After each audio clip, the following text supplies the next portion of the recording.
nation. This is the way that we bring it down. Down, down, down. Down, down, down. Down, down, down. Down, down, down. Down, down, down. Igniting the fire within you. Exalting the melody of freedom.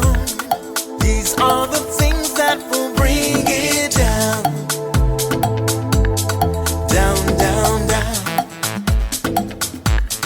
Down, down, down.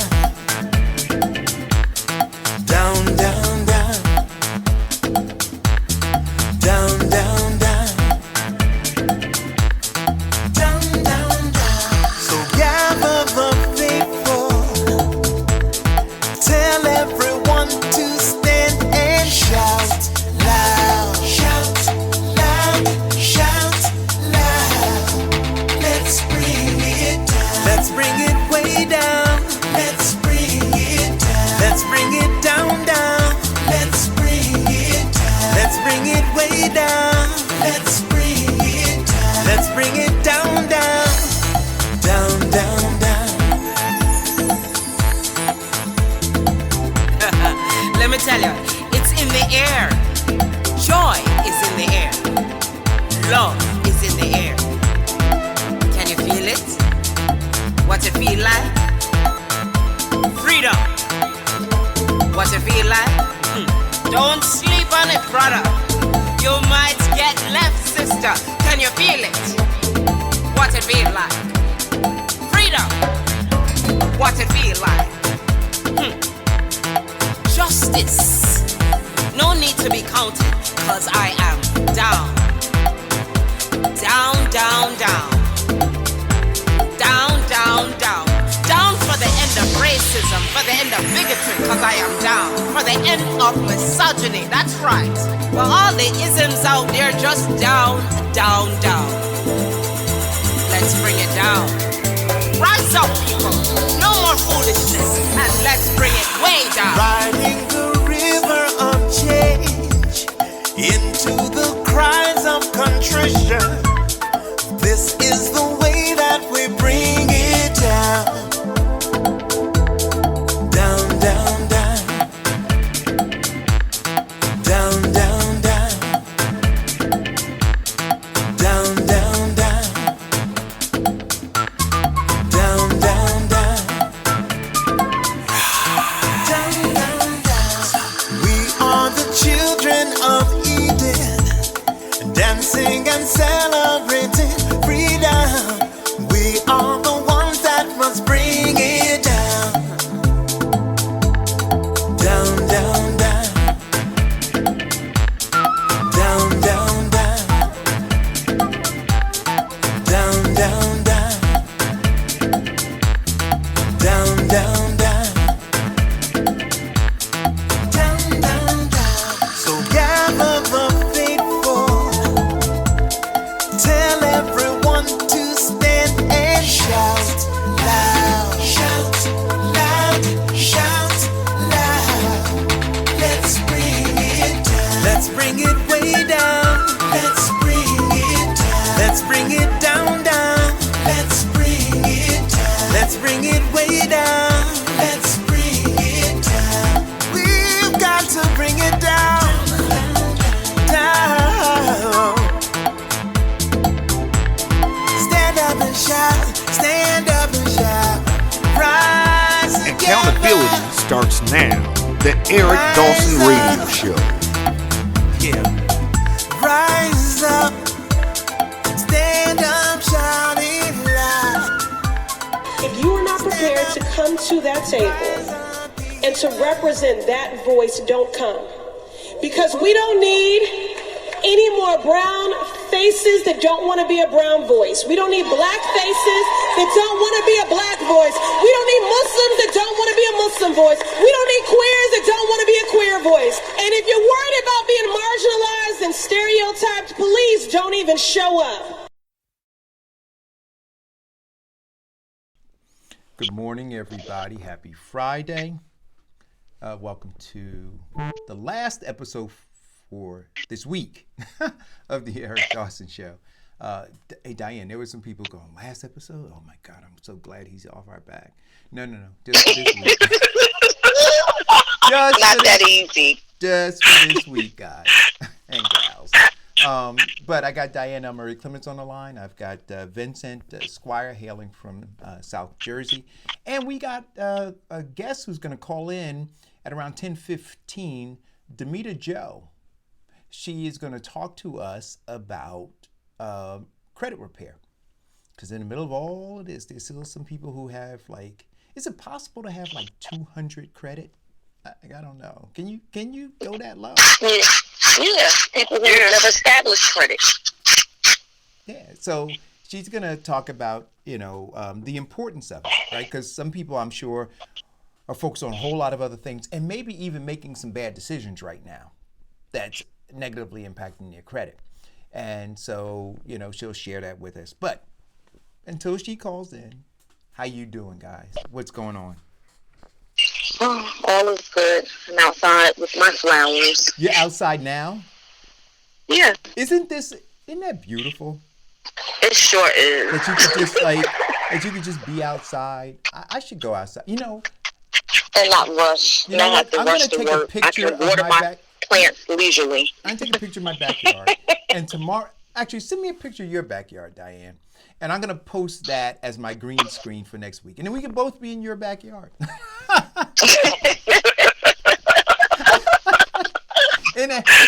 Listen, I tell you, I think that would be really fun to do. So, but what do you do? You're planting?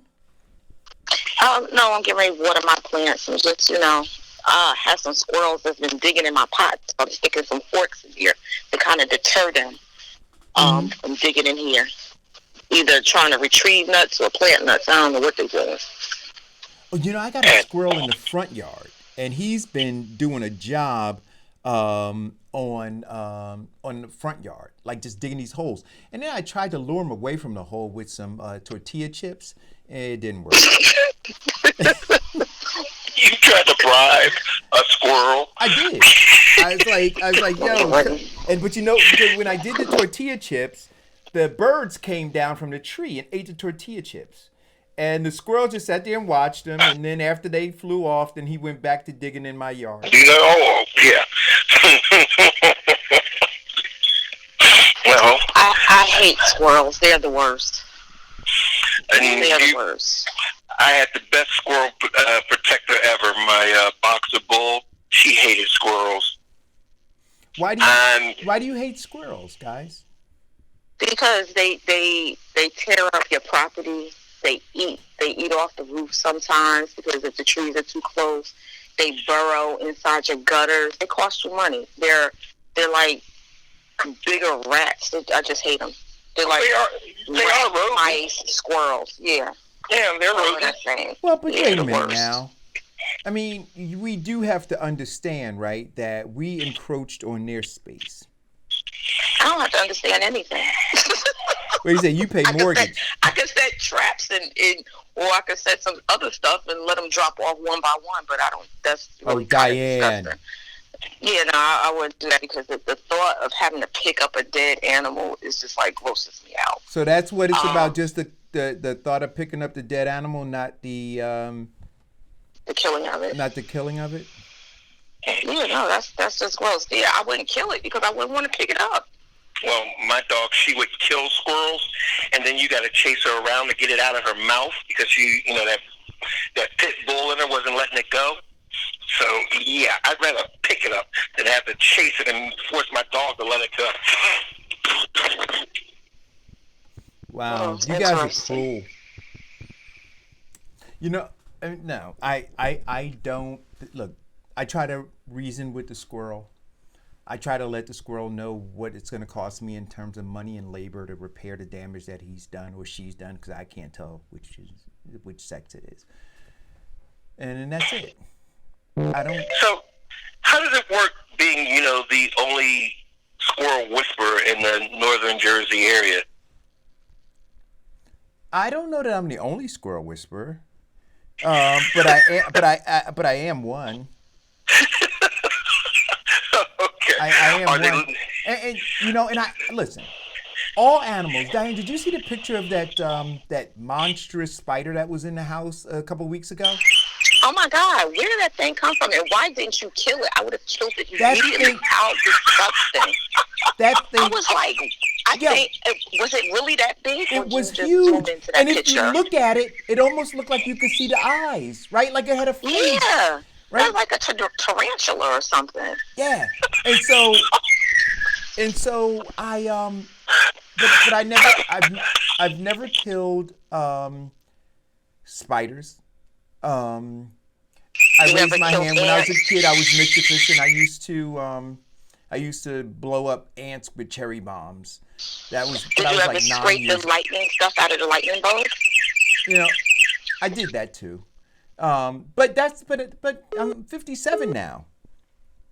I'm 57 years old. Oh, I think this is our credit repair person. Hold on.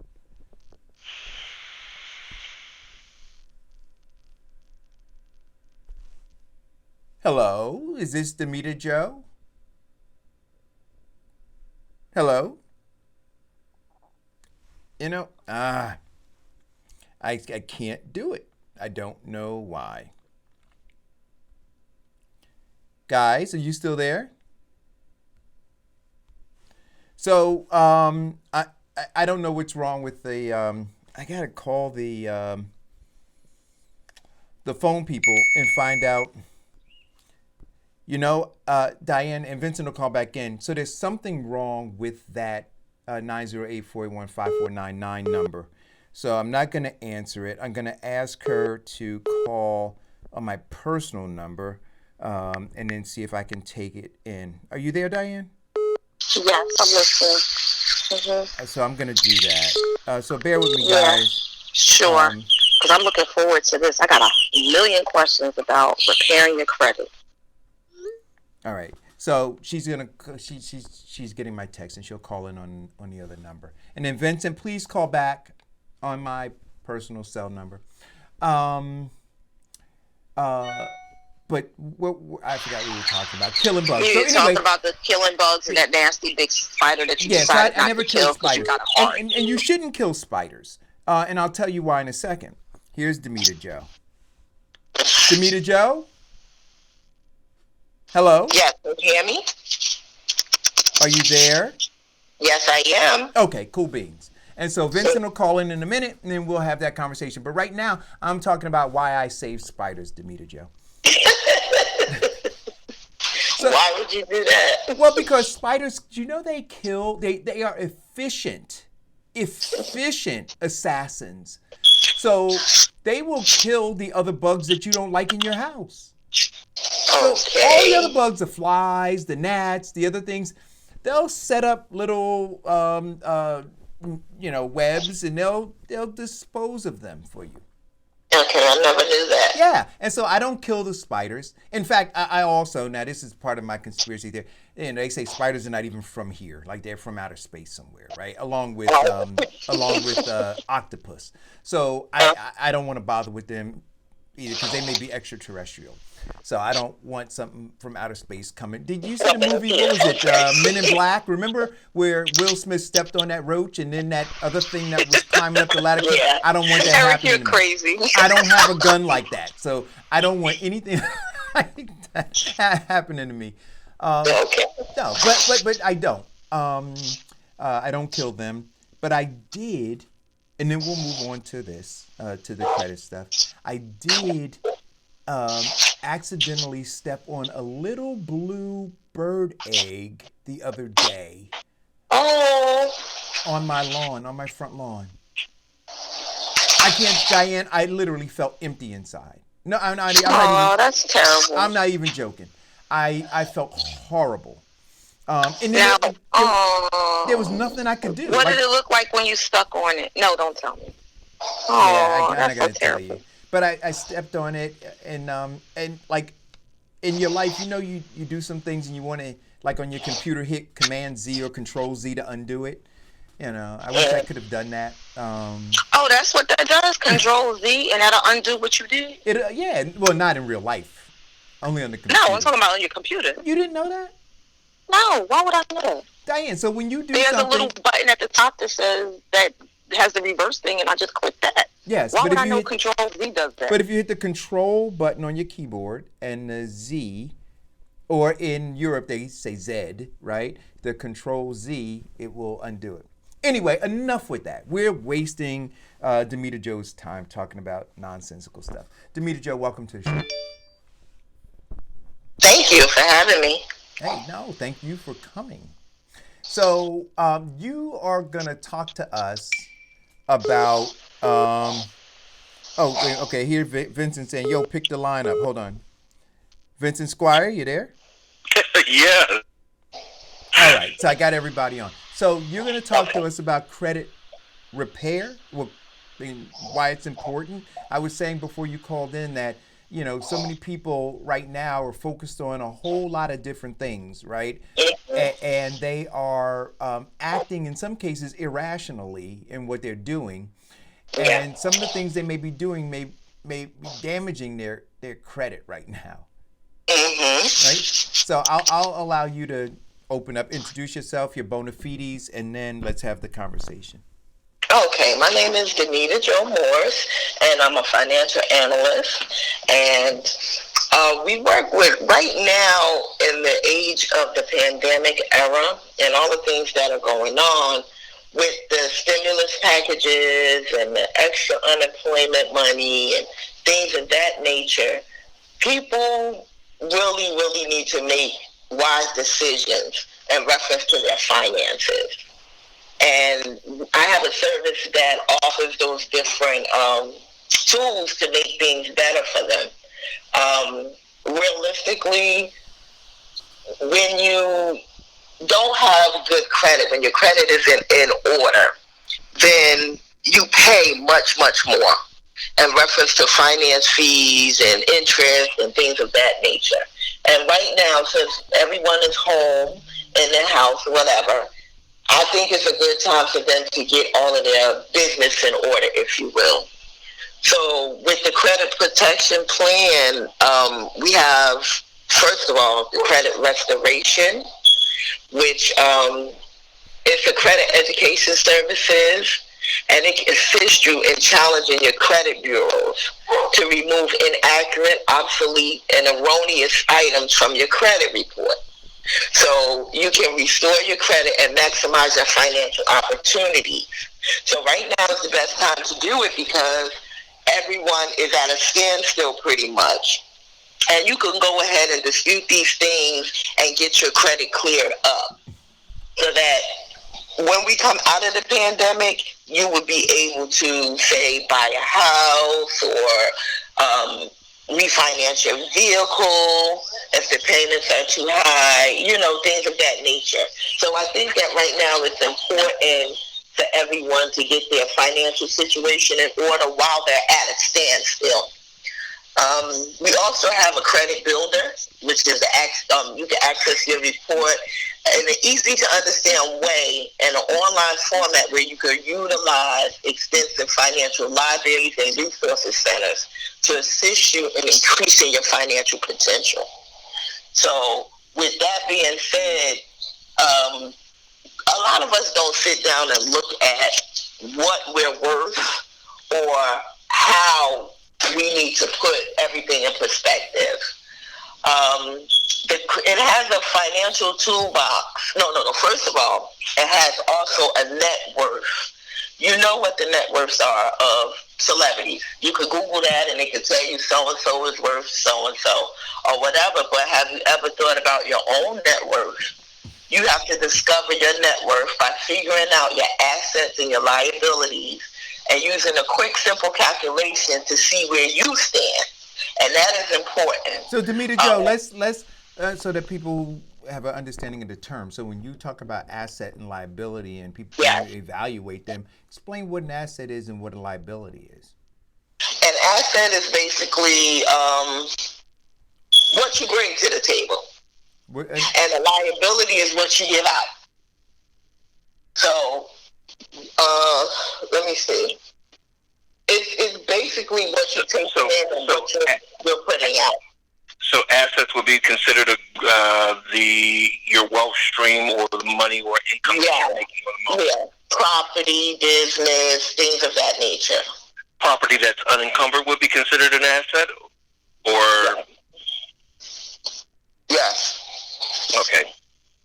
And then liabilities would be like money that you're putting out, or paying your bills. Paying your bills, all the phone bills and the electric bill and things of that nature. The credit card bills. Yeah, credit card bills is the biggest thing. Mm-hmm. A lot of people have several credit card bills, and most of their debt is in the credit card bills. And as you string the credit card bills along and don't pay them, it builds interest, and you pay 2 or 3 times more than what you should be paying in reference to your bill for the credit card. And it's the same thing, as a car. Explain how you're paying 3 times the amount with a credit card than you would with cash. Because you have, with cash, you're just paying, and once you pay, say you buy something for $10 and you give them the cash and $10 is over with. With credit cards, you charge something for $10, and if you don't pay it off in a timely manner over a period of time, there's an interest. You might have a 19% interest on your credit card, 23, 24% interest on your credit card. And if you pay each month maybe $2 of that 10, each month it grows interest, that percentage. And then over a period of time, you would have paid more money than just the $10, as opposed to when you do it with cash. You just pay the $10 and it's over. But when you deal with credit, it's like a long-term commitment if you don't pay it right away. Okay. So you say the majority of the consumers or Americans, their biggest debt is their credit card. Is it the instant gratification, the allure of unsecured financing, or is it just the fact of I got to have it? You know what it is? My grandmother used to say, your eyes are bigger than your stomach. Yeah. All 3. Because you charge, it's like, I don't got to physically take the money out of my wallet or my purse. So you tend to charge way more than you would normally if you had cash. And the second thing is student loans. Student loans is the second. Well, I think student loans is the first thing where people have on their finances, and they can last a lifetime. Mm-hmm. Yes, they can. I'm still paying mine and my ex-wife and my daughters. I'm not even going to tell you how much my student loans are. But this is a tool that you can use to kind of get all of that into perspective. So you keep saying this is a tool. So what is the tool? Okay, the tool is a program where you can go ahead and get all of these services to get your finances right. Like I said, the credit restoration is the first thing, and we have a group of lawyers that help you challenge your credit. But you're saying, but you're saying you're saying a group of but you're not being specific. So for the people who are listening, what is the tool? Mm-hmm. What is the name of the tool? Where do they go to get the tool? Right? Okay. Yeah. Okay. Yeah. In order to, if you want to get the tool or whatever, you would know. Yeah. Go ahead. You would go to my website, United Credit Employment Services .net/Demeter Morse. And the name of the program is Financial Education Services. So there's a tool, there's an online program called Financial Education Services that has tools in it that help people manage their credit as well as their finances, or just their credit? Yes. They have They restore your credit restoration. They have a credit builder.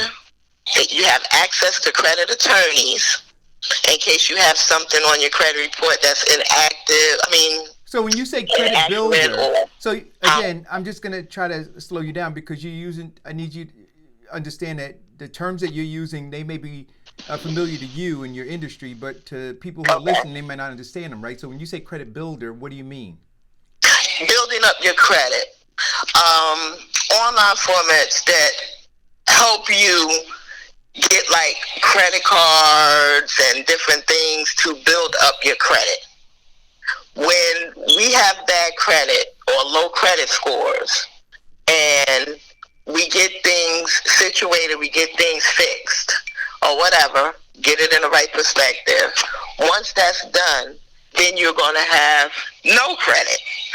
Because if you don't have any accounts and a history of any kind of paying anything back, then you have to restore your credit. You have to build it up. So then you would get different credit cards or whatever it is, and you would build up your credit by paying, the minimum, never charge anything over 30% on the card, and then paying it off over a period of time. So that helps you build your credit. Okay. And then we also have a credit attorney, and the credit attorney helps you in any situation regarding your credit.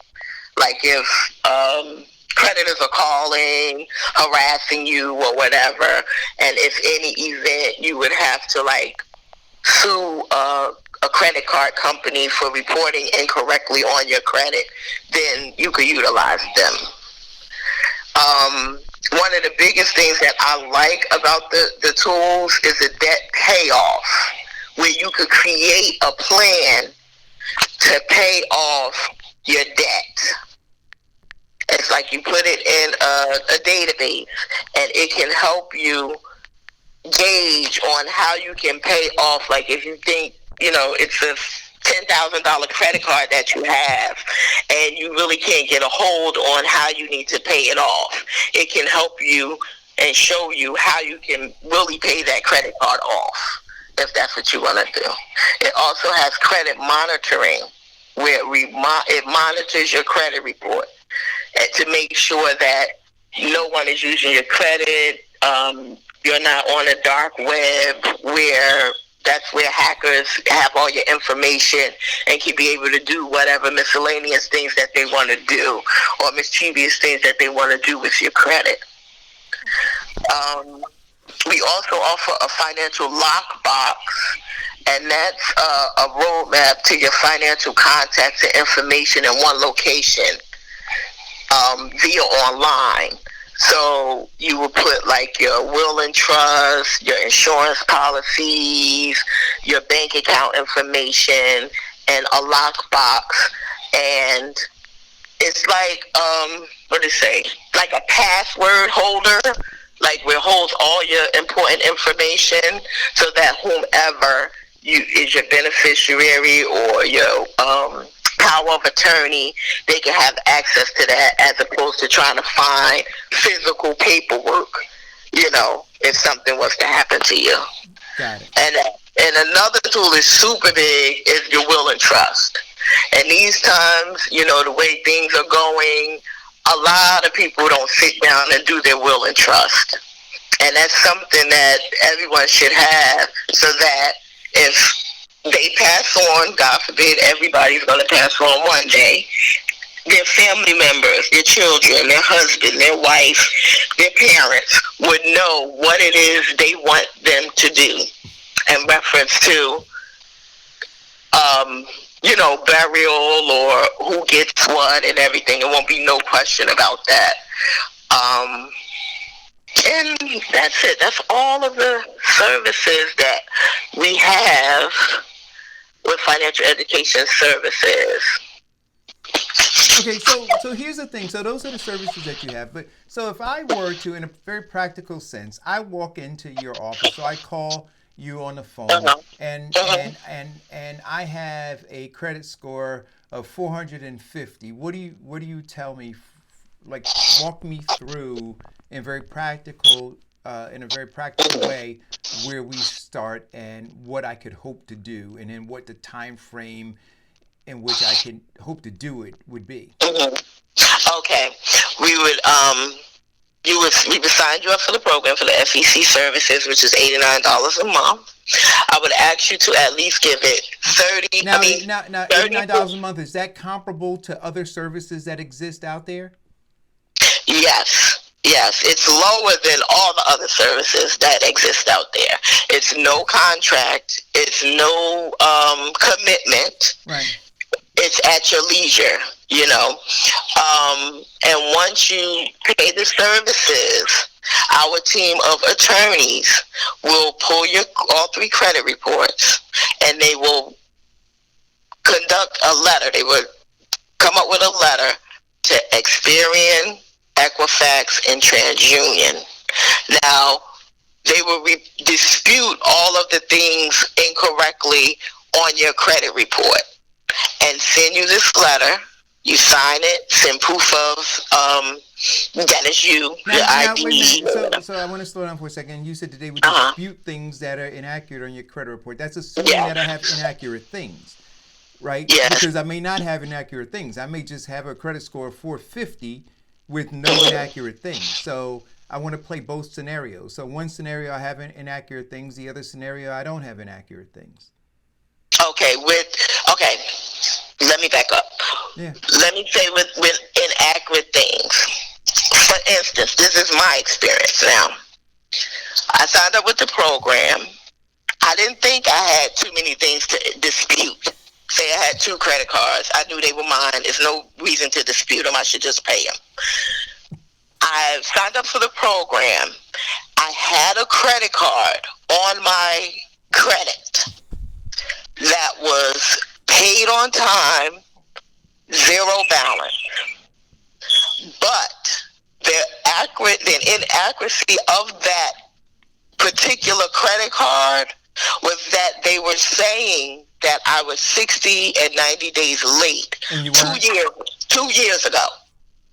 So this company was able to confront them and tell them, no, she was not late 2 years ago. Okay, so let me ask you a question. I got it. So what you're saying is that there's a possibility of somebody believing that everything is accurate, right? But once you get these group of attorneys involved and people start to scour through all of this information, they may find some errors made on the part of those 3 credit reporting agencies you just mentioned. Exactly. Okay, so I need you. That's what I'm trying to see. I want you, because there's a whole group of people who are listening, and I'm trying to make sure that they get all the information, right? So now, what percentage? Well, let me ask you this question: how long have you been involved in credit repair? I've been involved in credit repair for at least 8 years. Okay, so in your 8 years, and the clients that you've dealt with, what percentage would you say came into it in that first scenario thinking, "Wow, I just have bad credit. I made some bad mistakes in my credit life," right? And then turned out that some mistakes were theirs, but some mistakes were part of these agencies, and through the advocacy of these attorneys, they were able to get that stuff clear. What percentage of people would you say encountered that? About 90%. 90%. So you're saying, okay, guys, I want you to hear this, right? So you're saying roughly 90% of the people don't know that there are errors on their credit reporting data. Exactly. Okay. All right. Exactly. And by the way, with that one change on my credit report, it boosted me up 42 points. Okay. Now that's very significant, right? So, so you guys need to understand it. So instead of wallowing and being paralyzed or embarrassed, right, because you have bad credit, You need to advocate for yourself. And maybe I'm not necessarily endorsing this particular company because I don't know them, but Yes. you certainly do need to get it looked into because credit is important. Yes, yes, yes. That's right. If your credit score is really high, they actually think you're white. Yeah. So okay. So now, Also, it's just little things too, like the spelling of your name. right? I had like 3 or 4 different spellings of my name. Demeter J. Morris, Demeter J-O-E Morris, different. All of those things matter. Every little detail, the address. They might have your address in 3 or 4 different forms. Apartment 2, apartment 1, second floor. All of that stuff can be corrected, and it would add points to your credit score. Got it. All right. So thank you, Farrakhan. I'm going to speak up a little bit, move the mic closer to my face. So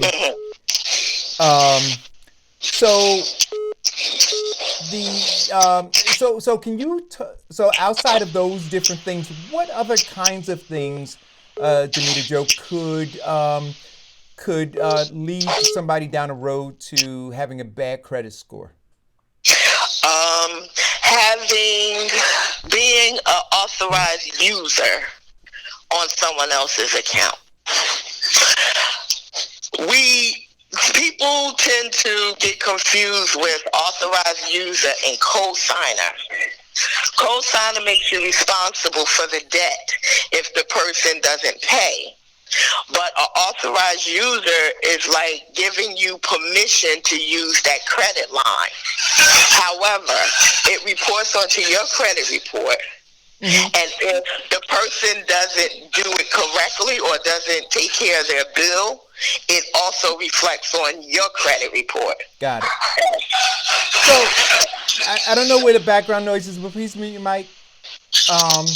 So here's another question. So somebody in the feed says $89 is a lot of money. You can do a lot of this yourself.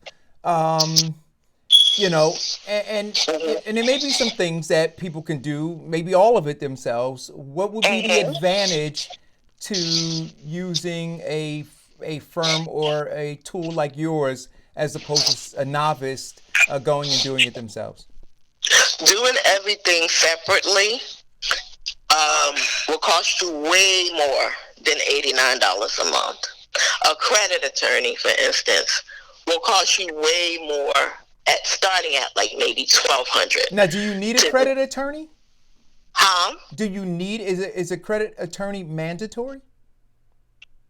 In some cases, yeah, but it's not mandatory. But if you want to do everything on your own, as far as the credit restoration part, if you just want to do that, you would have to know how to do it correctly. And if you sent out the letters, you would have to do them return receipt, and you would have to pay for that and pay for the postage and overnight back and forth.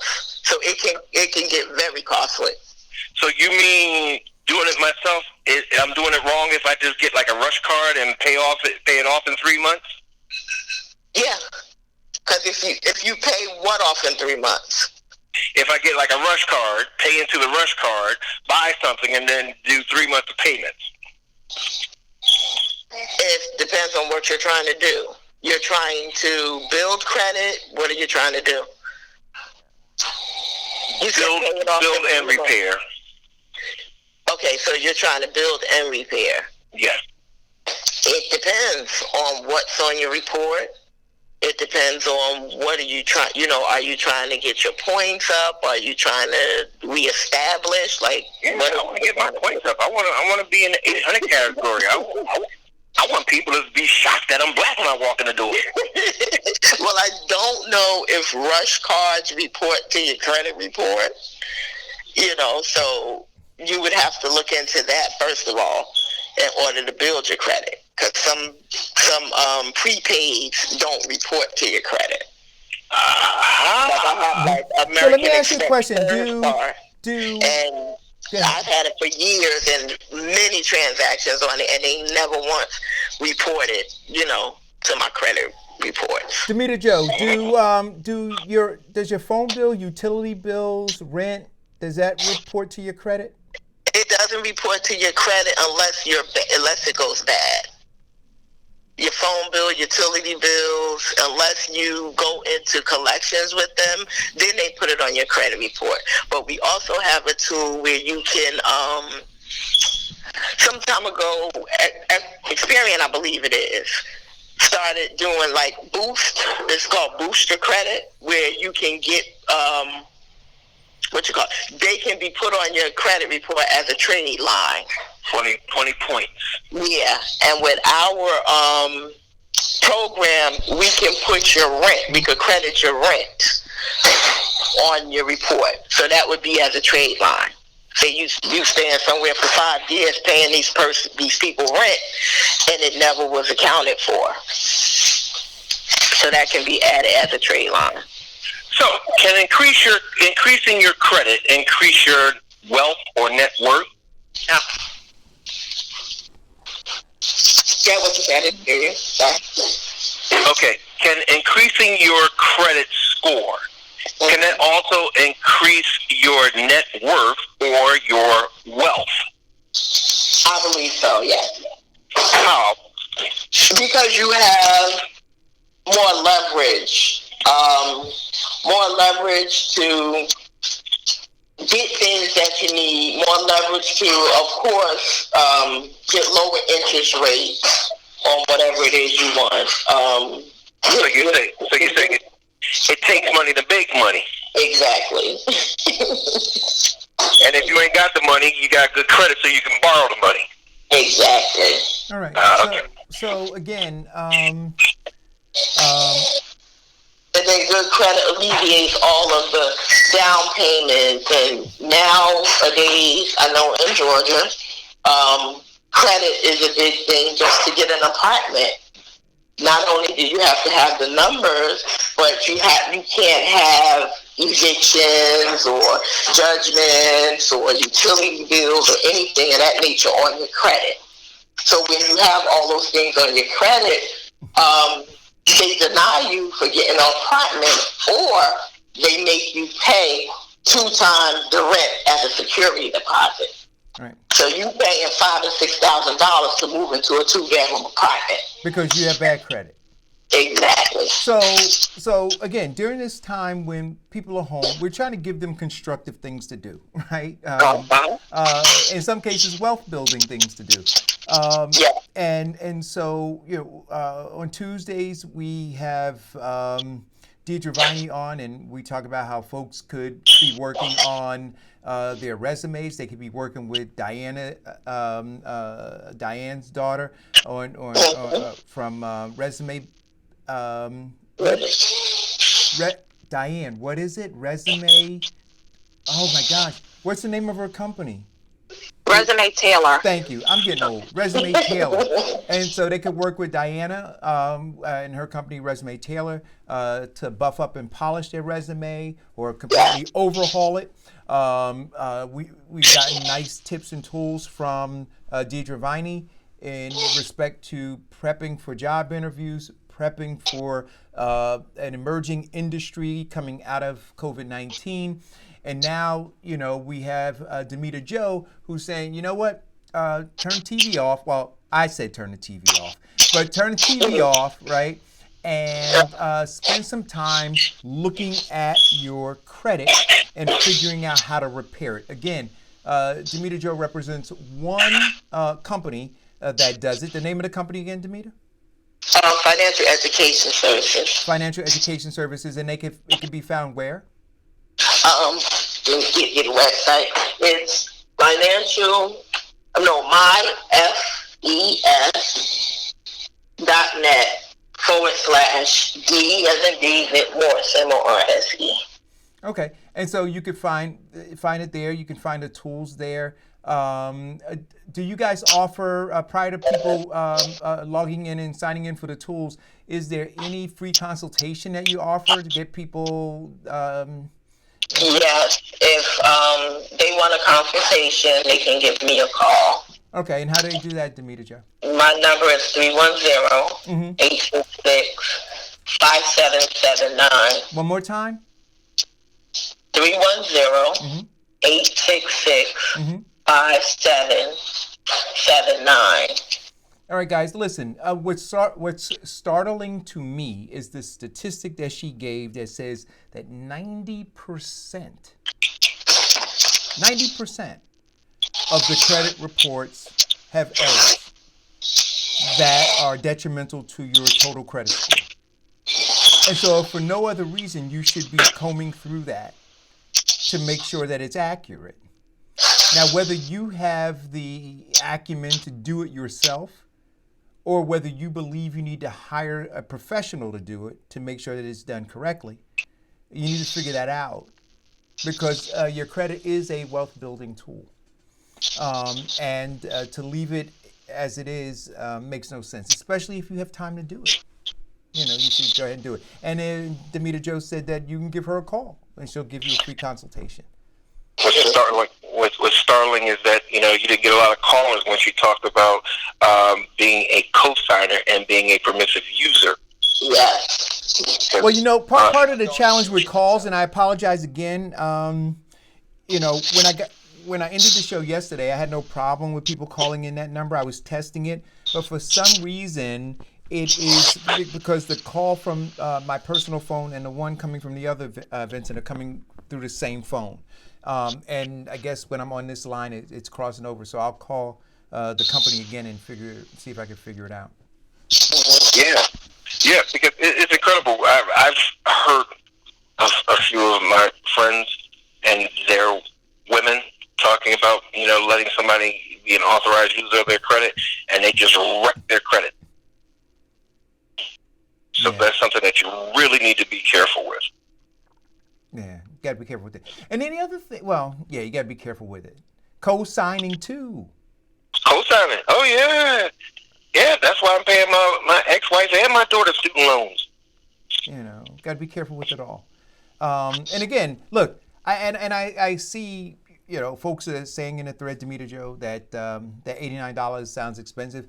I don't know what the other costs are, guys. But I do know that the cost of having bad credit outweighs by far $89, right? By far.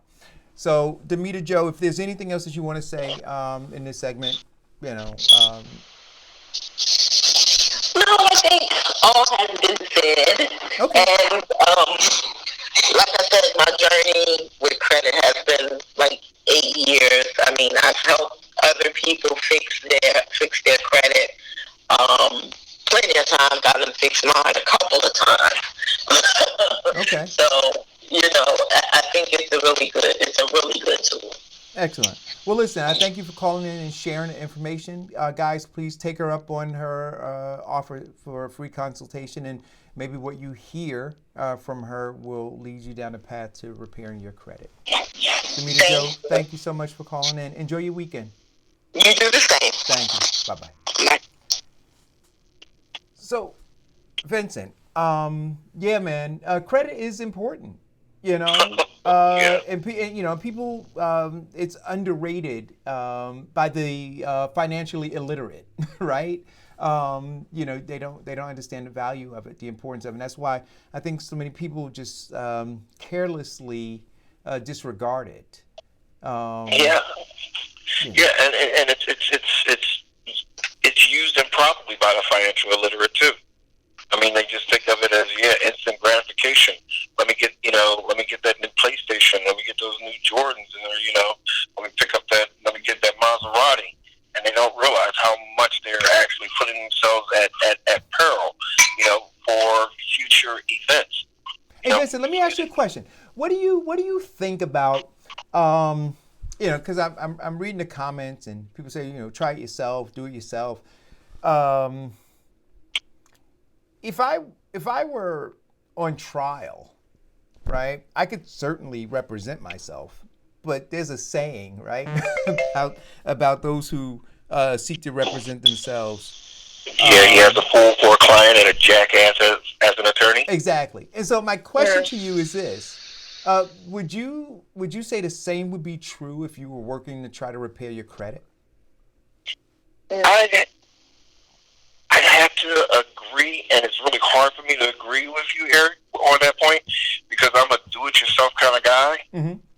And with my second divorce, I mean, my credit was like in the toilet. I mean, I had an 815 credit score, and then it was down to like a 520. I mean, in the toilet, and I tried doing it myself. A lot of people's credit goes down and doesn't have anything to do with poor decisions and credit cards. There could be a death in the family, a loss of income, that causes people's credit to go down. But it is something that you can do yourself, and there are tons of agencies out there that do free credit counseling. Listen, I'm not suggesting you cannot do it yourself. Diane, I could change the brakes on my car myself. Mm-hmm. Do you understand what I'm saying? So, but the question is, just because I can doesn't mean I should, right? And so that's right. But the thing with credit counseling, like this young lady just talked about, and I've seen it in many other agencies that do credit repair, you are really doing it yourself. They're sending you the information for you to send out. Then they'll follow up. Then you have to go back to them. So you are actually doing it yourself. And I think when it comes to credit, you really should be hands-on with doing it yourself. Otherwise, you will repeat the same bad habits of getting bad credit that you initially got the first time. You'll do it again because you don't understand how important credit is. So it is a part of it that you need to be hands-on to do it yourself. And it's not hard. And I have to agree with that aspect of it because, some people do continue the same bad habits, but and also legally in terms of dealing with your credit, a lot of these people that you're paying a fee to, they just basically prepare the paperwork for you and give it to you because they're not authorized to represent you in terms of dealing with your credit. In fact, creditors only talk with you alone. Okay. So, yeah, most of it you are doing it yourself. But then you have to look at, there are some professionals, and this is just me being the devil's advocate. Mm-hmm. There's a certain level of professionalism that they understand the subtle nuances and how to get things changed faster or higher or getting you a better result than doing it yourself. I think one thing that people need to initially think about is how did they get in this situation?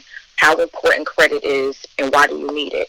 So if people have a basic understanding of why credit is important, because jobs look at your credit score before hiring practices, life insurance policies, auto insurance companies, they look at your credit, renters, when you go to fill out applications to rent, when you purchase a home, all of these different facets. When you go to buy a car, whether you buy it at a used car lot Hey, or Diane, a new car lot, what?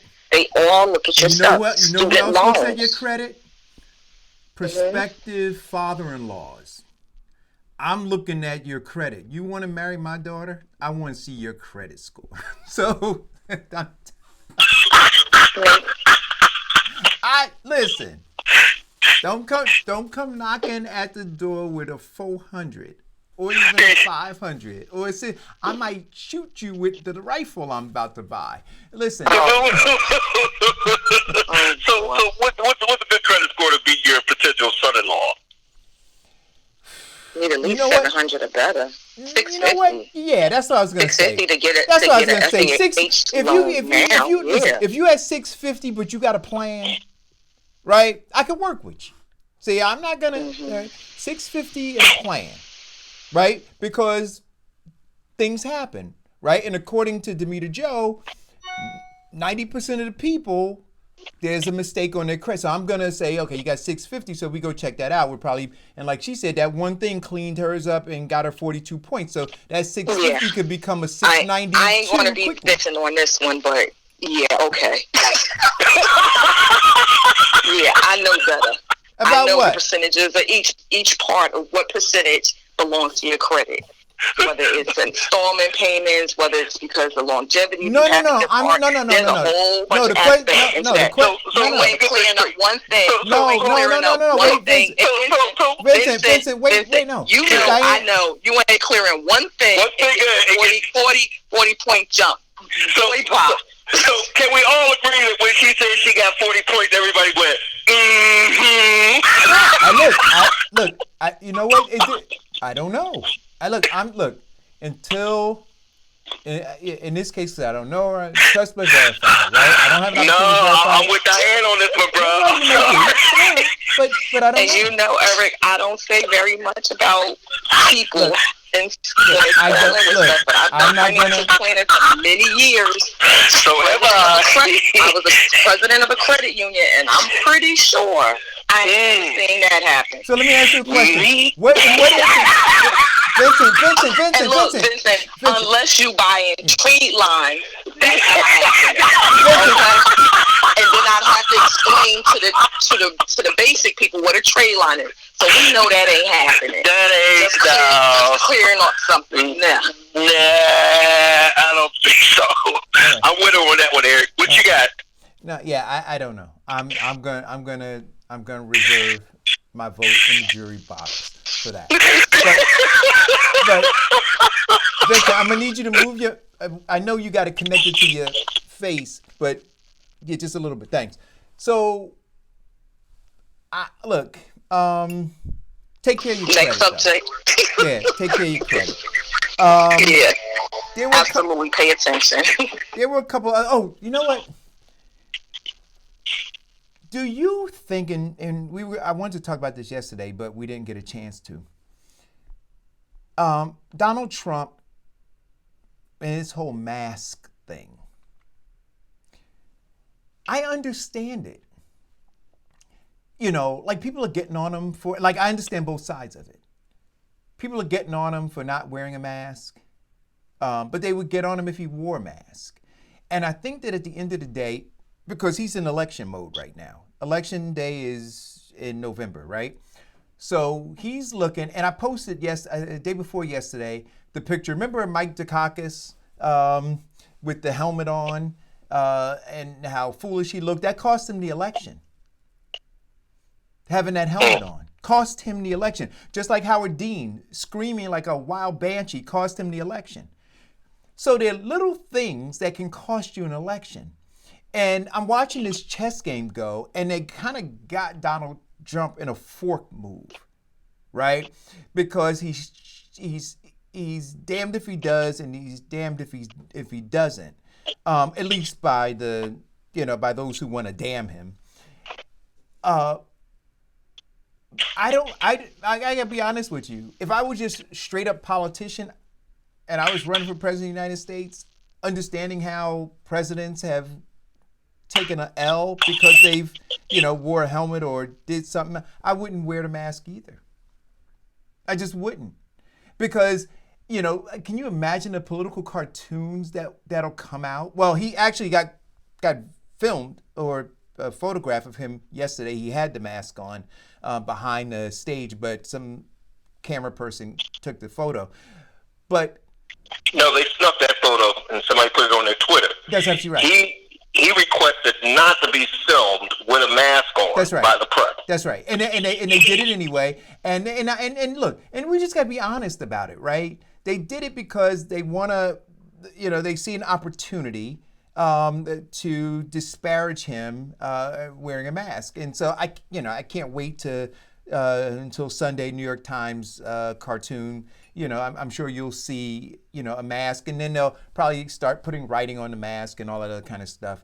But I get why he doesn't do it. But I also understand if you're legitimate, right? Get out of politics and you just say, if you understand how the coronavirus, and now, you know what? Do we understand? And Farrakhan called yesterday and said, the scientists said this one day and said this the other day. And I know I said, well, that's why they call it a novel virus, right? Because it's new.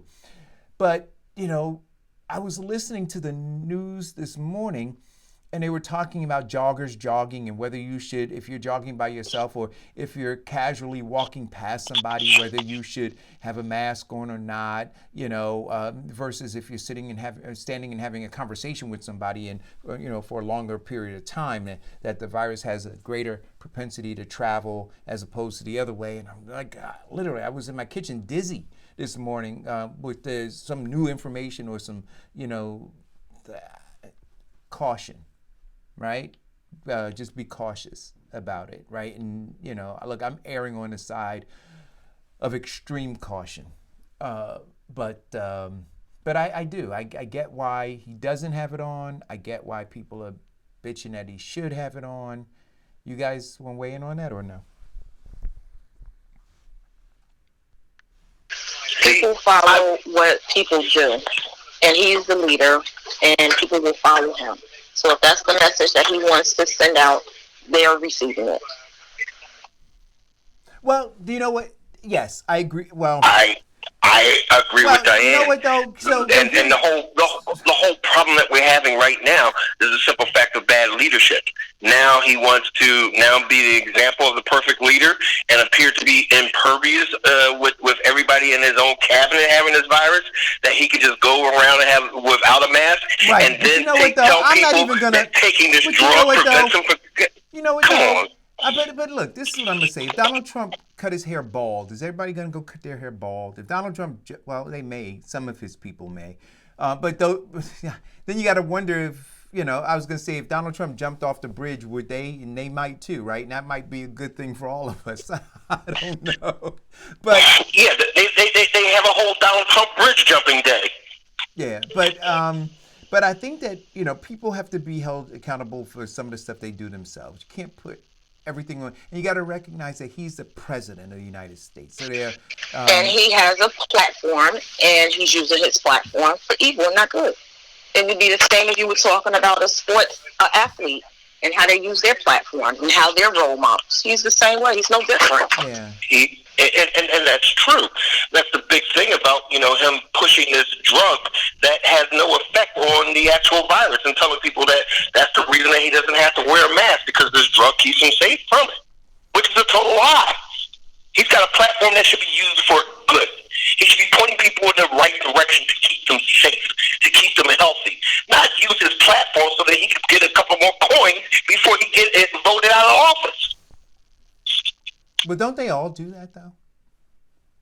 Right? So you're asking him not to be the political Okay, that's animal. fine. They may all do it, but do we call them all out, or we just let them all slide? Well, no. I just acknowledge who they are. Right? It's not about calling them out or letting them slide. It's about saying they're all political animals, right? And so in this case, it's kind of like like people have you see in the circus, right? They have the lion, and then at some point the lion gets tired of being whipped and told to jump through a fire ring, and so the lion then reverts back to being a lion and eats the person, and then you want to put the lion down. But the lion just reverted back to being a lion. For a minute, you had the lion pretending to be something else. And I'm saying we want these people to pretend to be something, but in actuality, what they are, they're political animals. Right? And so Donald Trump is just revealing himself to be the political animal that he is. Right? And the rest of them are too. They're no different.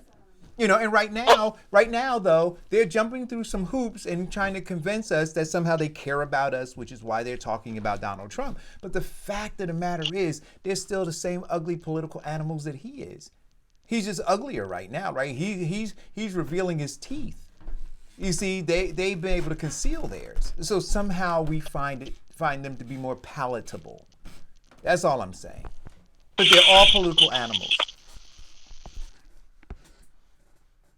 Okay, in terms of politics, in terms of leadership, in terms of everything in the public eye, there's a level of expectation that people have. There's a certain persona that people look for.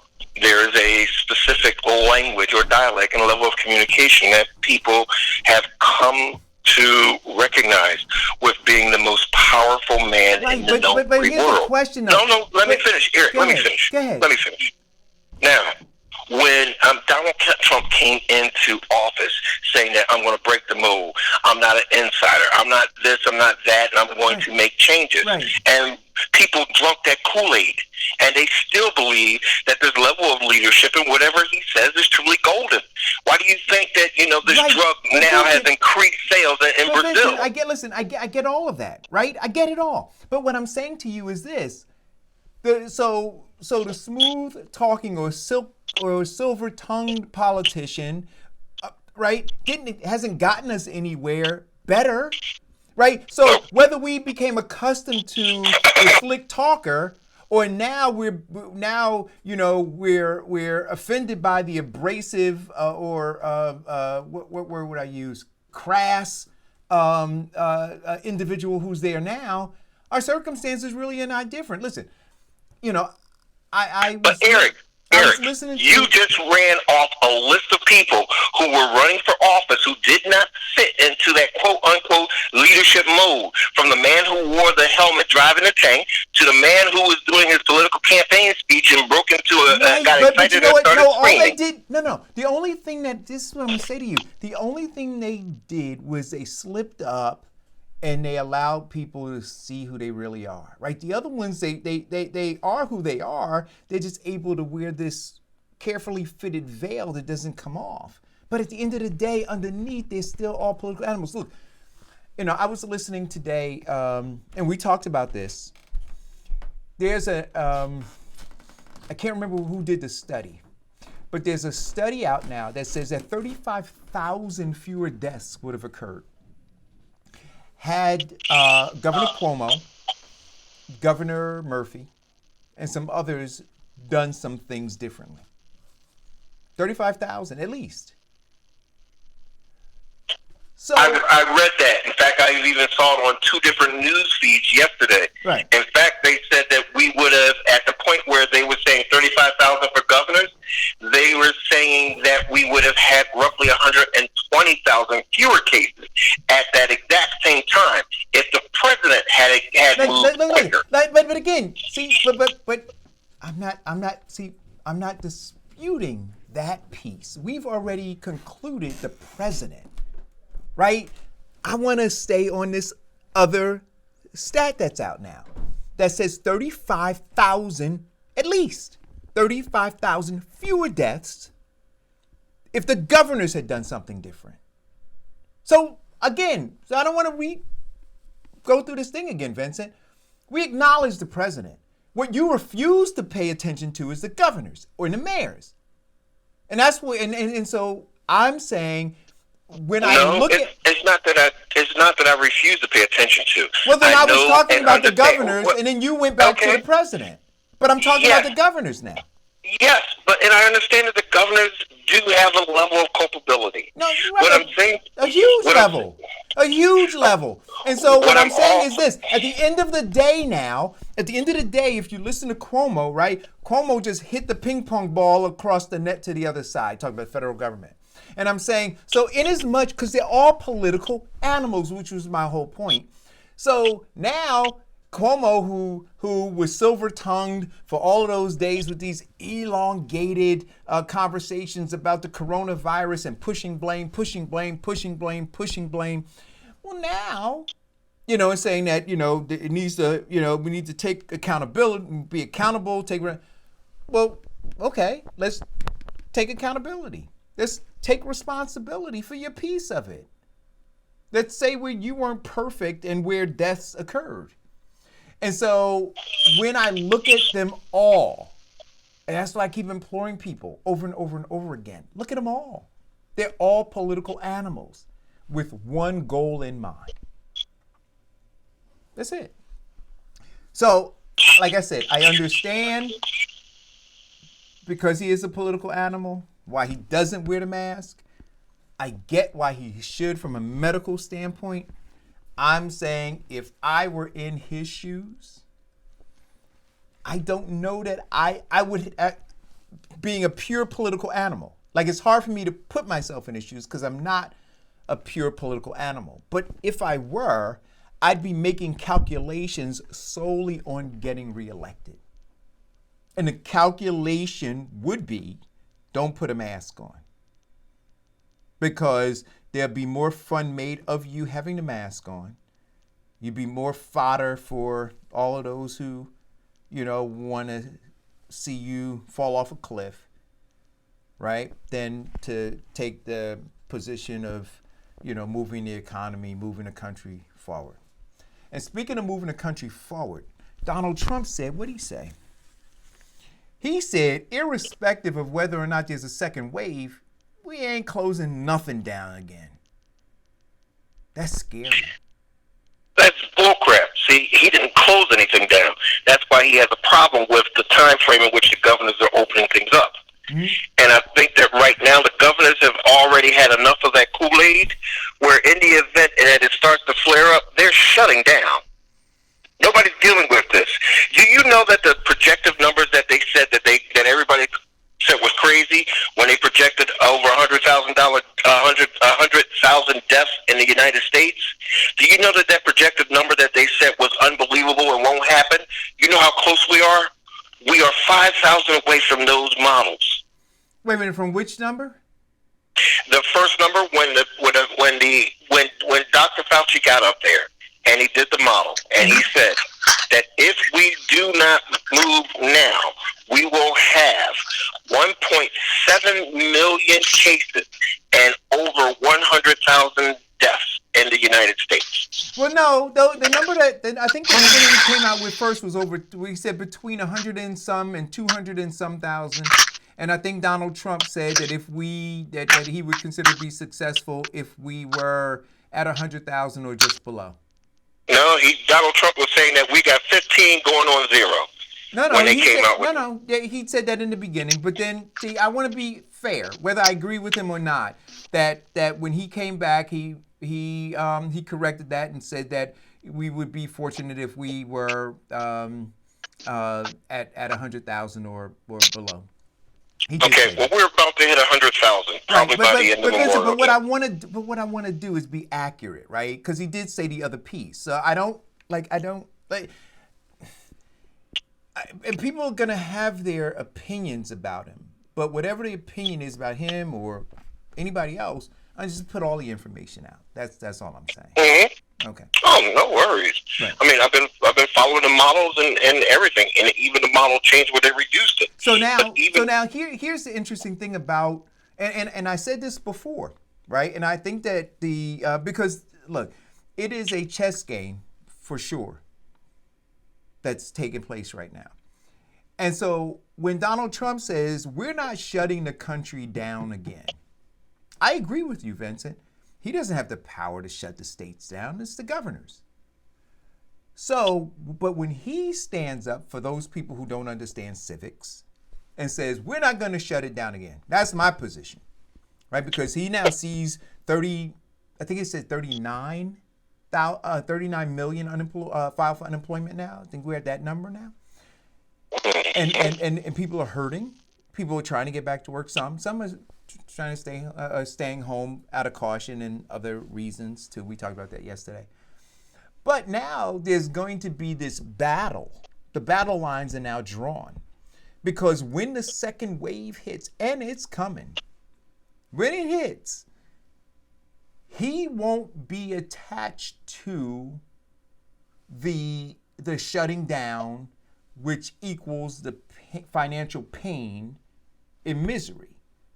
Because from his perch, he said, I want to move full steam ahead. So now these governors, right around election time now, because this is going to happen somewhere around August, these governors are going to have to own shutting down. And you're going to see more uprisings like the one that occurred in Michigan. And what you're going to have is Donald Trump screaming and hollering, saying the country should be open. They're lining up the doctors on that side that are going to say the country should be open. And there's where the battle lines are going to be drawn.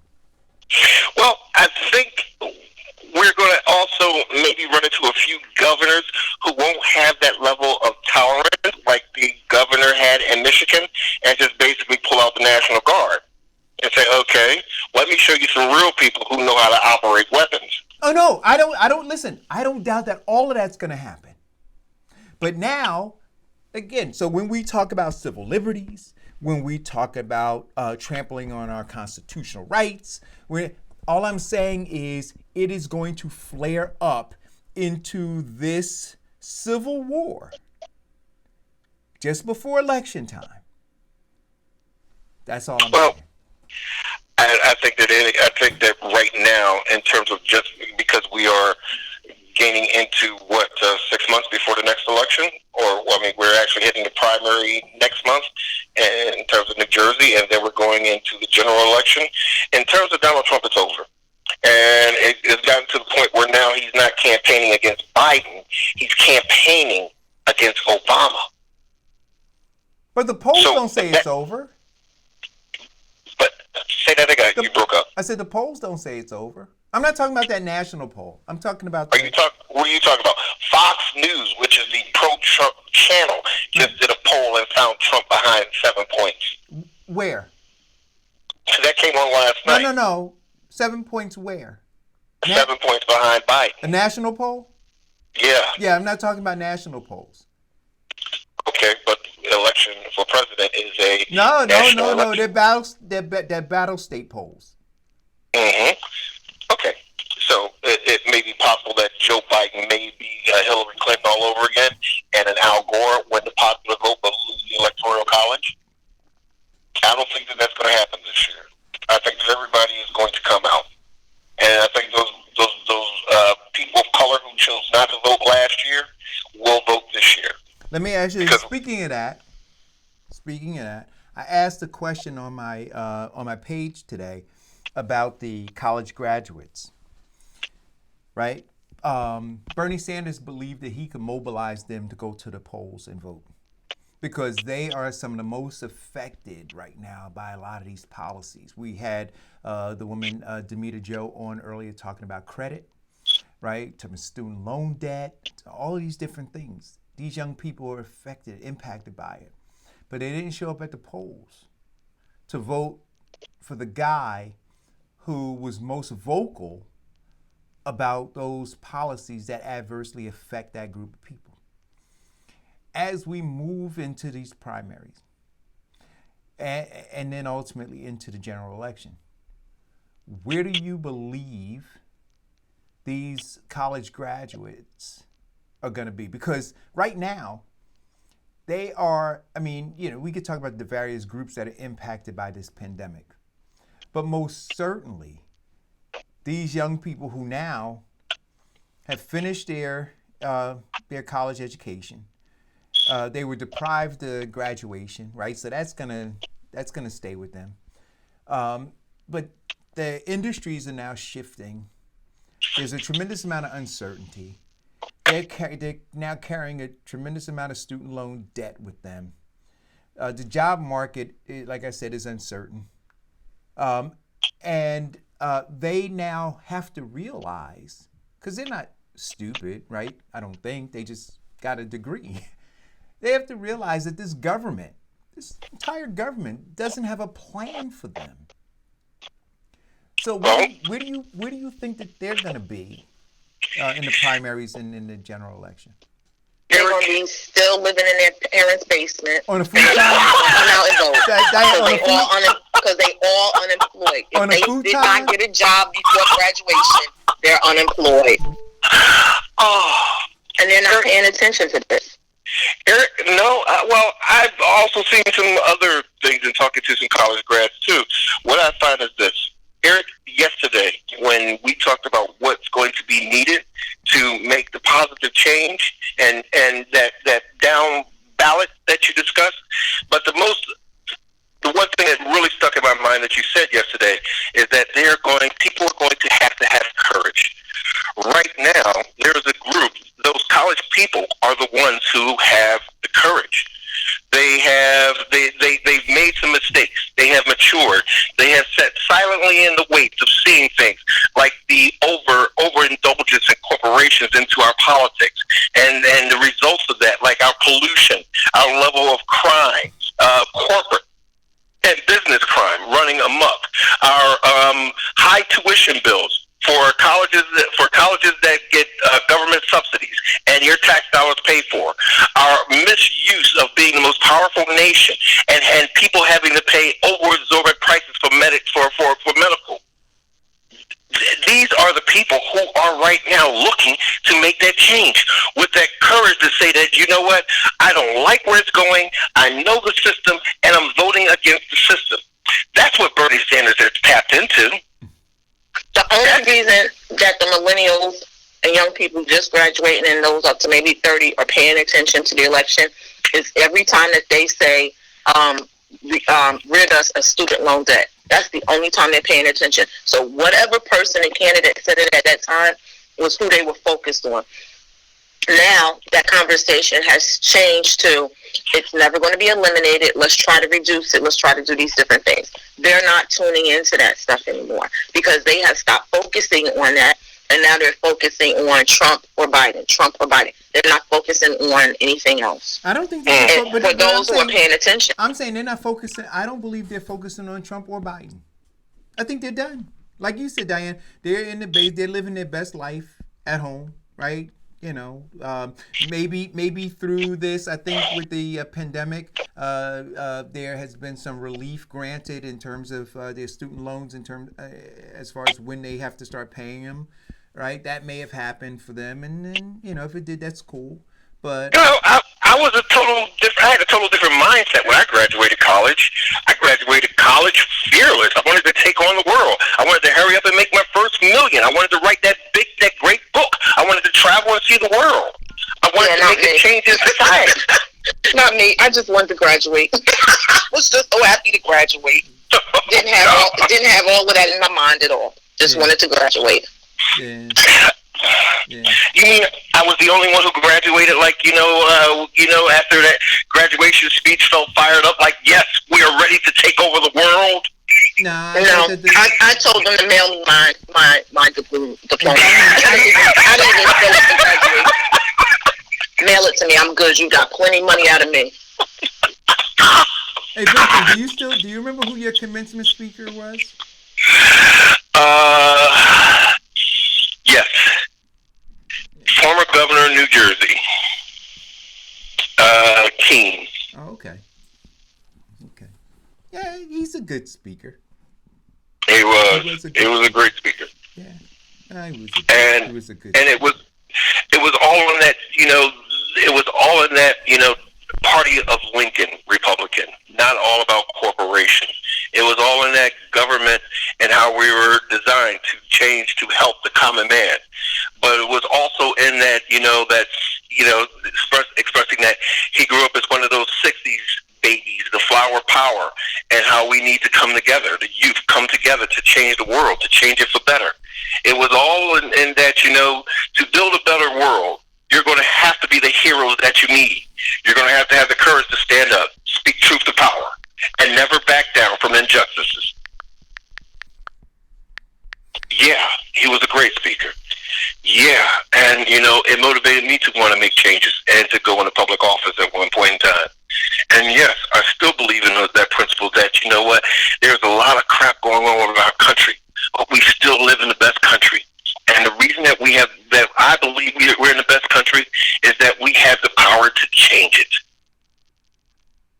There's an article that I don't know. Is Turks and Caicos a country? I think they living better than everybody.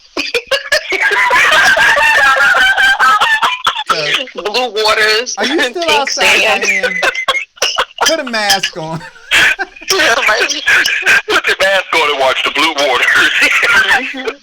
So there's an article I put up. I don't know if you guys got a chance to read it. I sent it to you too. It is a fantastic read. It is in commondreams.org. And Malcolm X, it says Malcolm X was right about America. I'll just read the first quote. I posted it yesterday at 10:36 p.m.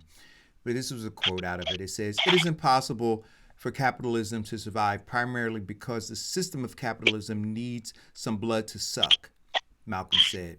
"Capitalism used to be like an eagle, but now it's more like a vulture. It used to be strong enough to go and suck anybody's blood, whether they were strong or not.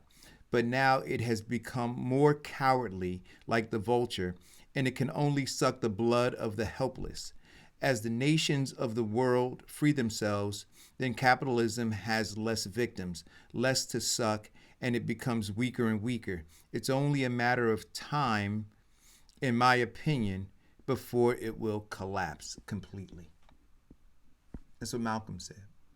What are your thoughts? So we're in a process of a collapse right now. Well, because and I think for Black people, the 2053 has been accelerated to this year. Yeah, I mean, if you look and you say, well, I mean, capitalism is a result of the 1% and 99% phenomenon, right? And so, and capitalism was pushing the 99%, or what they're calling the essential worker, right? Or those who are the commodity, to the wealth and power of those who are benefiting the most from capitalism, back out into into the workforce without having secured for them safe places to work and protocols that are widely approved. Yeah, I'd say that we are at a tipping point right now, and he says it's a matter of time.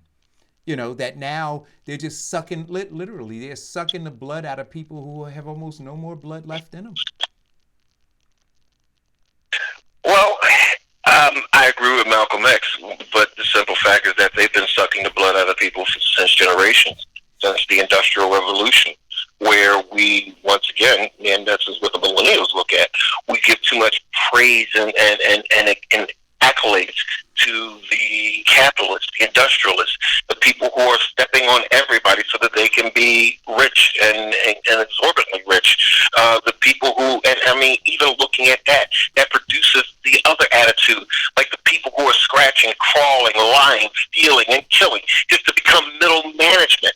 We give them too much accolades to performance based upon cash and growth and wealth. And it has sucked the blood out of everyone, to the point where classism has become, people are so used to classism that they become insensitive to it. And they consider it to be their lot right. It's only sucked the blood out of people who have not been, what would you say, entrepreneurs, and able to create for themselves and sustain themselves. Those are the people, the small amount of people that can actually keep moving forward. Everybody else, of course, they're going to get sucked dry because they're depending on the system to feed them. Yes, but even those who are entrepreneur, after they reach a certain level, the big vultures of capitalism comes in, takes their ideal, and expands upon it 10 times faster than they can ever have the resources to do. Yeah, that's exactly what happens. That's exactly what happens. You start to build, right, and you start to try to compete. I think we touched on this with Farrakhan. When Farrakhan was on before, you start to try to push through, and as you push through, because these big corporations, whether you're talking about, I mean, whichever one if you're talking the tech industry or in retail space, whoever they are, they're waiting for you to break through with your idea, and they put a twist on it. They have distribution, they have whatever it is they have, and they crush you, as Mr. Wonderful says on Shark Tank, like the cockroach you are.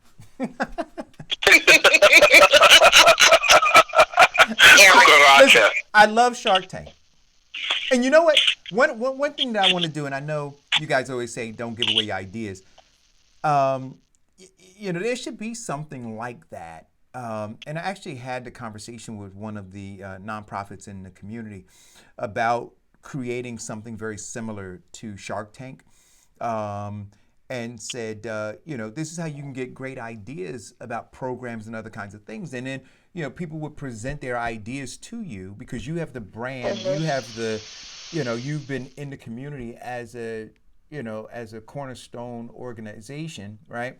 And you need to kind of think outside the box. And if the carrot you dangled in front of the people who were presenting their proposals to you was that you would, if they won, they would become the director of that program.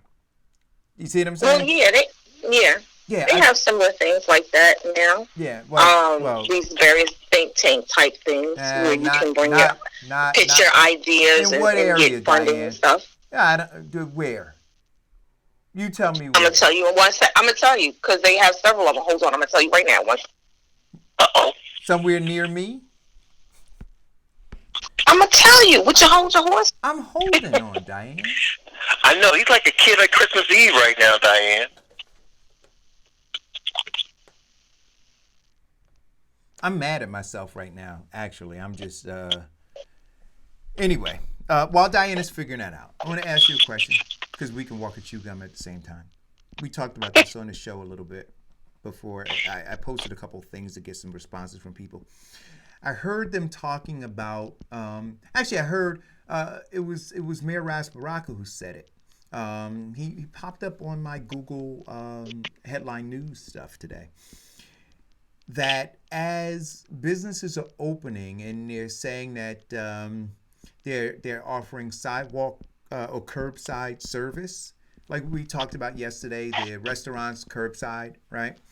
That in that vein, you have barbershops, clothing stores, and salons saying that they want to be included in curbside service. So apparently you have stores where people were trying on sneakers on the sidewalk. They say, oh, okay, I can't go in the store, but I can stand outside on the sidewalk, right? Much like if I'm ordering food, why can't I go to the door of Foot Locker or whatever, Dr. J's, I think is downtown Newark, if they're still there.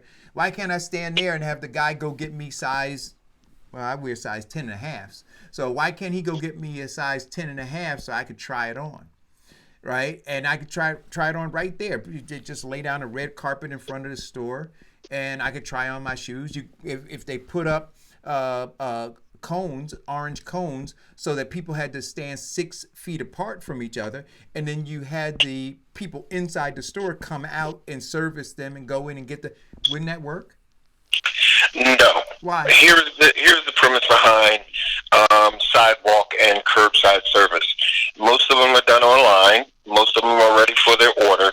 They've already exchanged currency electronically, and there is no return. You pick it up and you go.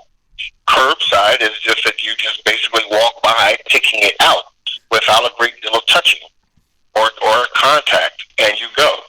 The difference that we have with doing a curbside barbershop and beauty is the simple fact. No. We can get to the barbershop and beauty. I'm talking about sneakers right now, and shoes. Okay, right. And you pick it up and you go. There is no return. There is no trying it on. There is no doing anything unless you're doing it in your car. But there's still no returns on the product. So I want to ask you a question. So is there a health issue? So let's go to essential businesses like liquor stores where you have people lined up on the outside waiting to get in, right? And you have these restaurants where they're doing curbside, not curbside pickup. They're curbside ordering.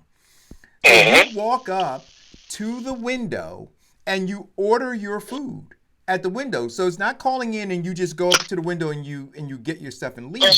You're well, they used to have that. Then that donut place on the corner border market, then they have like a window like that. You can go right to the window and order. Right. So my question is. I mean, we got it too. It's called Passanginos. So my question is, why couldn't you do something really interesting? So let's say, because I'd be arguing this point maybe.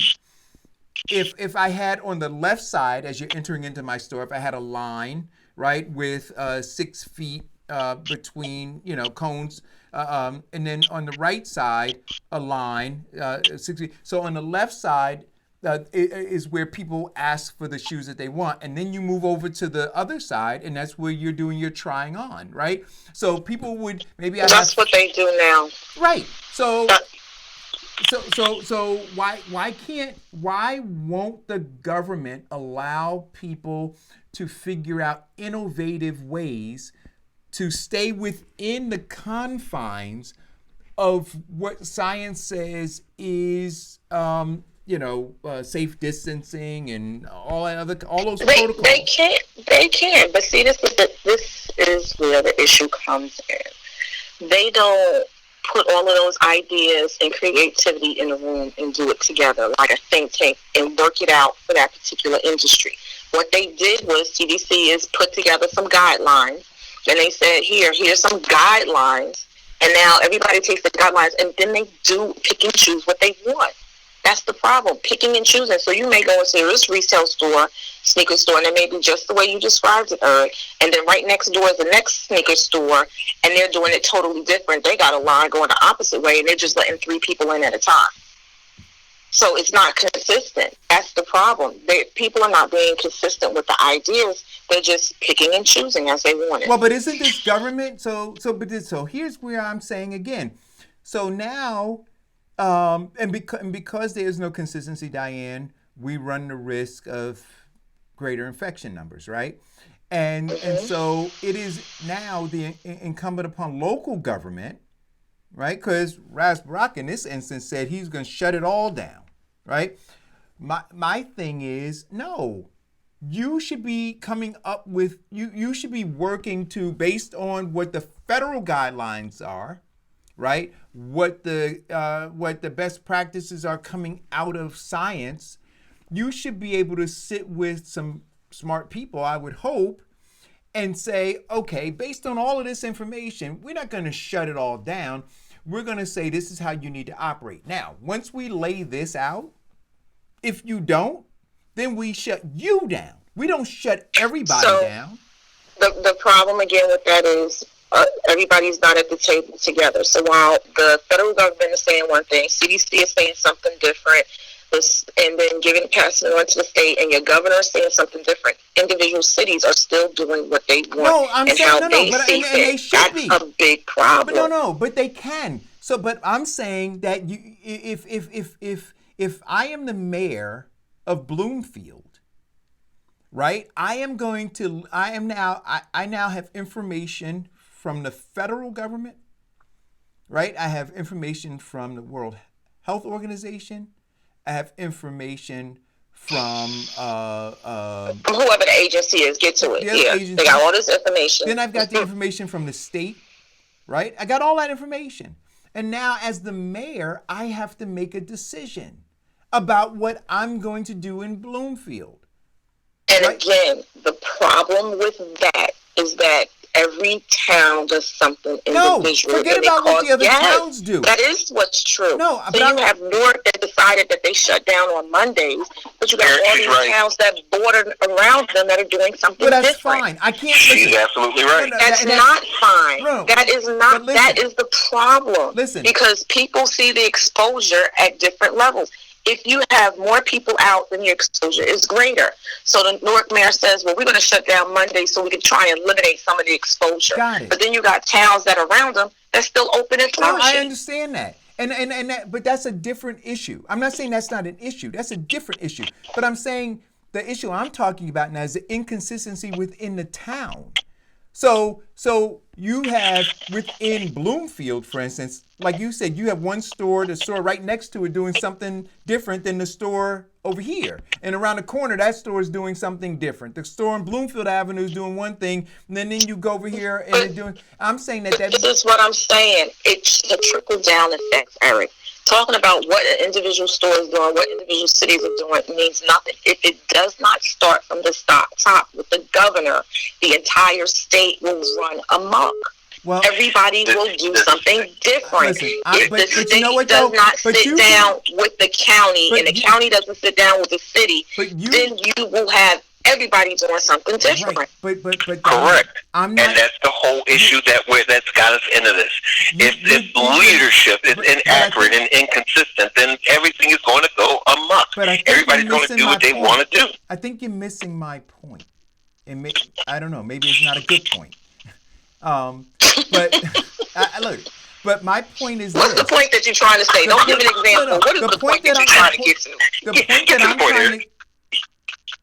Okay. The point that I'm trying to get to is this, that even if it's screwed up all over here, I can still have my plan, right?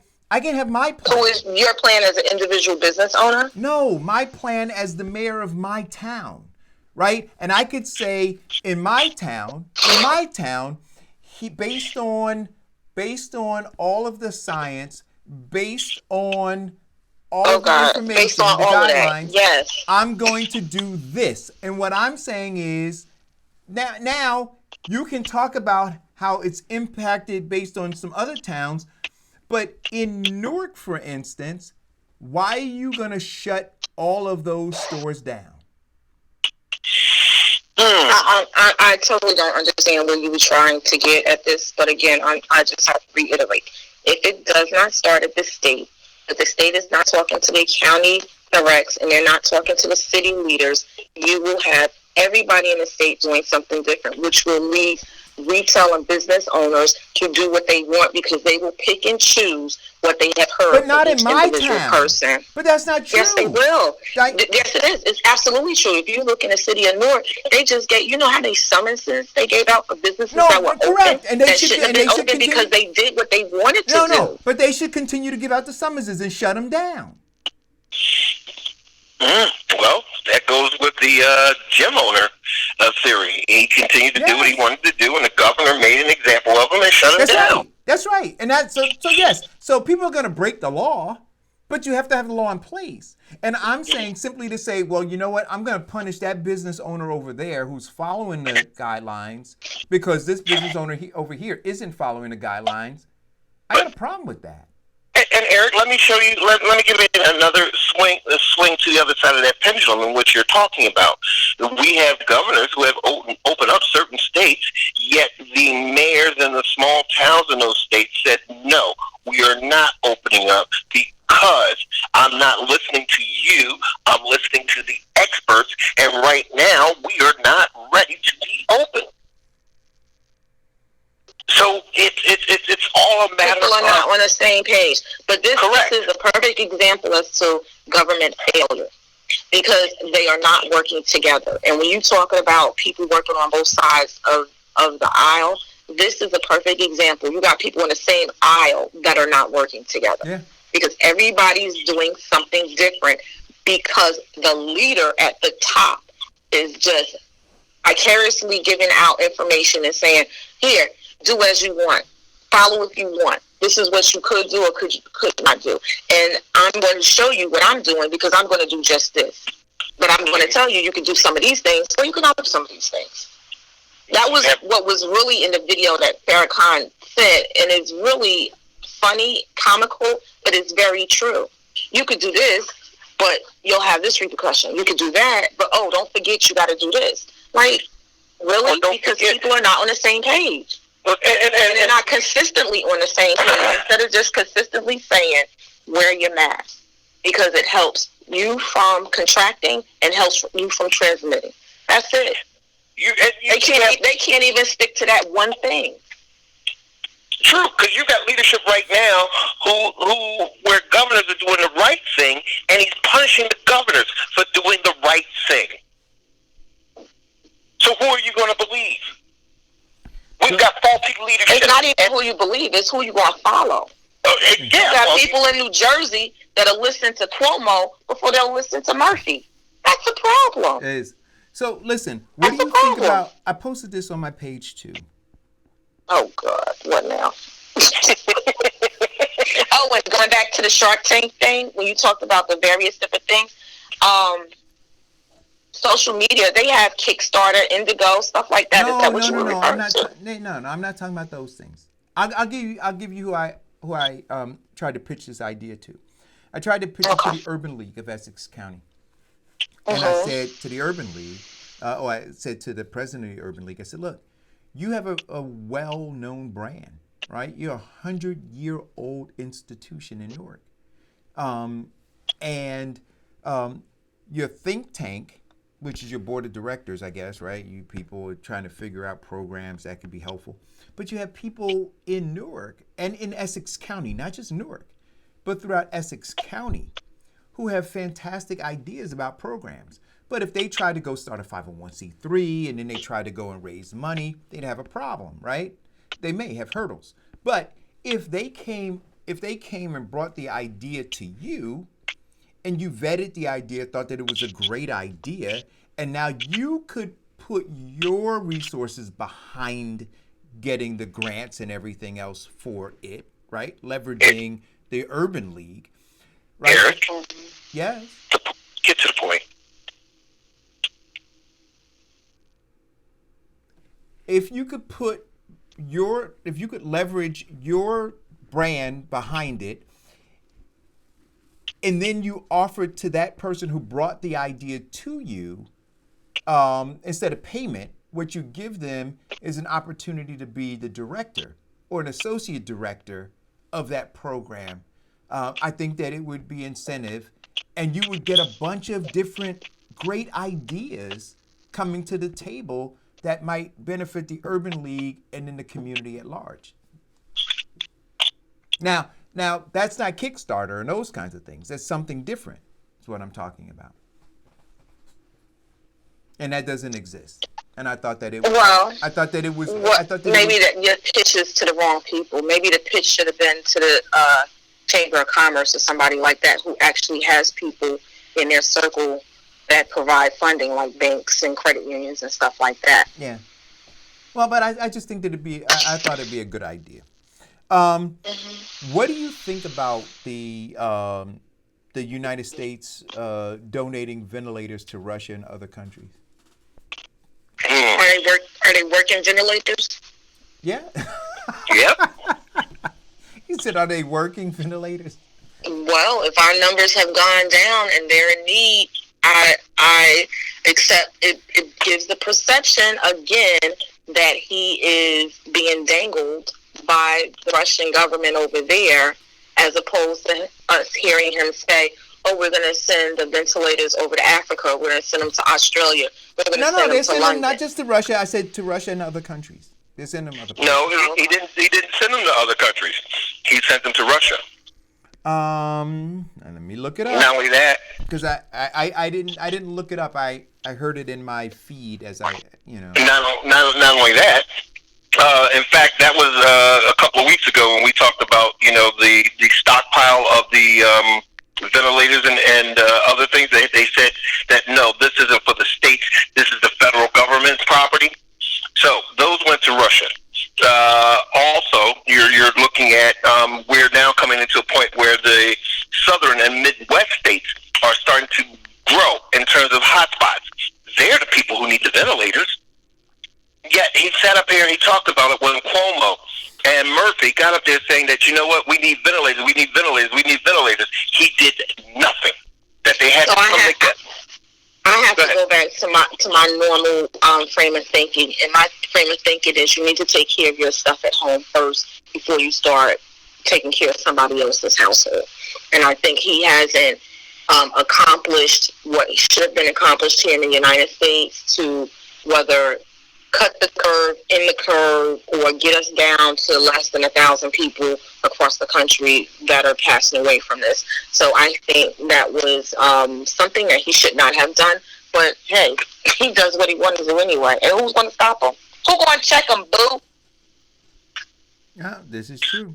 Well, the guy who checked him, who brought that story to light, he was the inspector general, and they just fired him.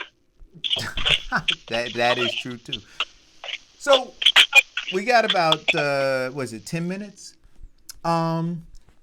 Is there a to-do about this now leaked audio file or audio of Biden? No, don't care. You don't care? Don't care. Don't even care. So you don't. It means nothing. So, don't care. No. So he got a leak file and Trump got a leak file. No. Now we know what we're dealing with. So the question that I'm asking is this: Is it? So it may not be of concern because you're weighing the one against the other, but are we now saying that both are dirty, but we see this one being dirtier, and so we're going to? No, we said they were both dirty before. We never not said that Biden was not dirty. But specifically about this thing, we talked about some other things. But as more things become uncovered, so now you've got this woman, and there are reports now that through Open Information Act, they tried to get some files from the university regarding the woman who alleged sexual assault, and the university denied the request, right? So they're not providing that information, but that's out there. Right, so the sexual assault thing is out there, and now this Ukraine thing has gotten bigger with this leaked audio, and so I'm just asking a question, and the reason I'm asking it is like somebody said in a post yesterday, what doesn't matter, and I'm saying to myself, so we've gotten to a point now, right, where And this is where I'm down ballot, right? Because it does matter to me. And so I never want to get to the point, I personally never want to get to the point where you muddy this person up so badly, right? Or they muddy themselves up. I don't want to get into that argument. So he muddied himself up. He said he grabbed women by the, right? He did all these things. He is making all these bad and criminal decisions. I'm talking about Donald Trump. Got it. So he's dirty as dirty could be. I'm still looking for a clean person, not just somebody who's cleaner than him. Right? Well, they're not in this election. Right. And It's never going to happen, Eric. Wait a minute. But that's where you go. No, it will happen, but just not this particular election. And so for me, that's where I go. But you know what?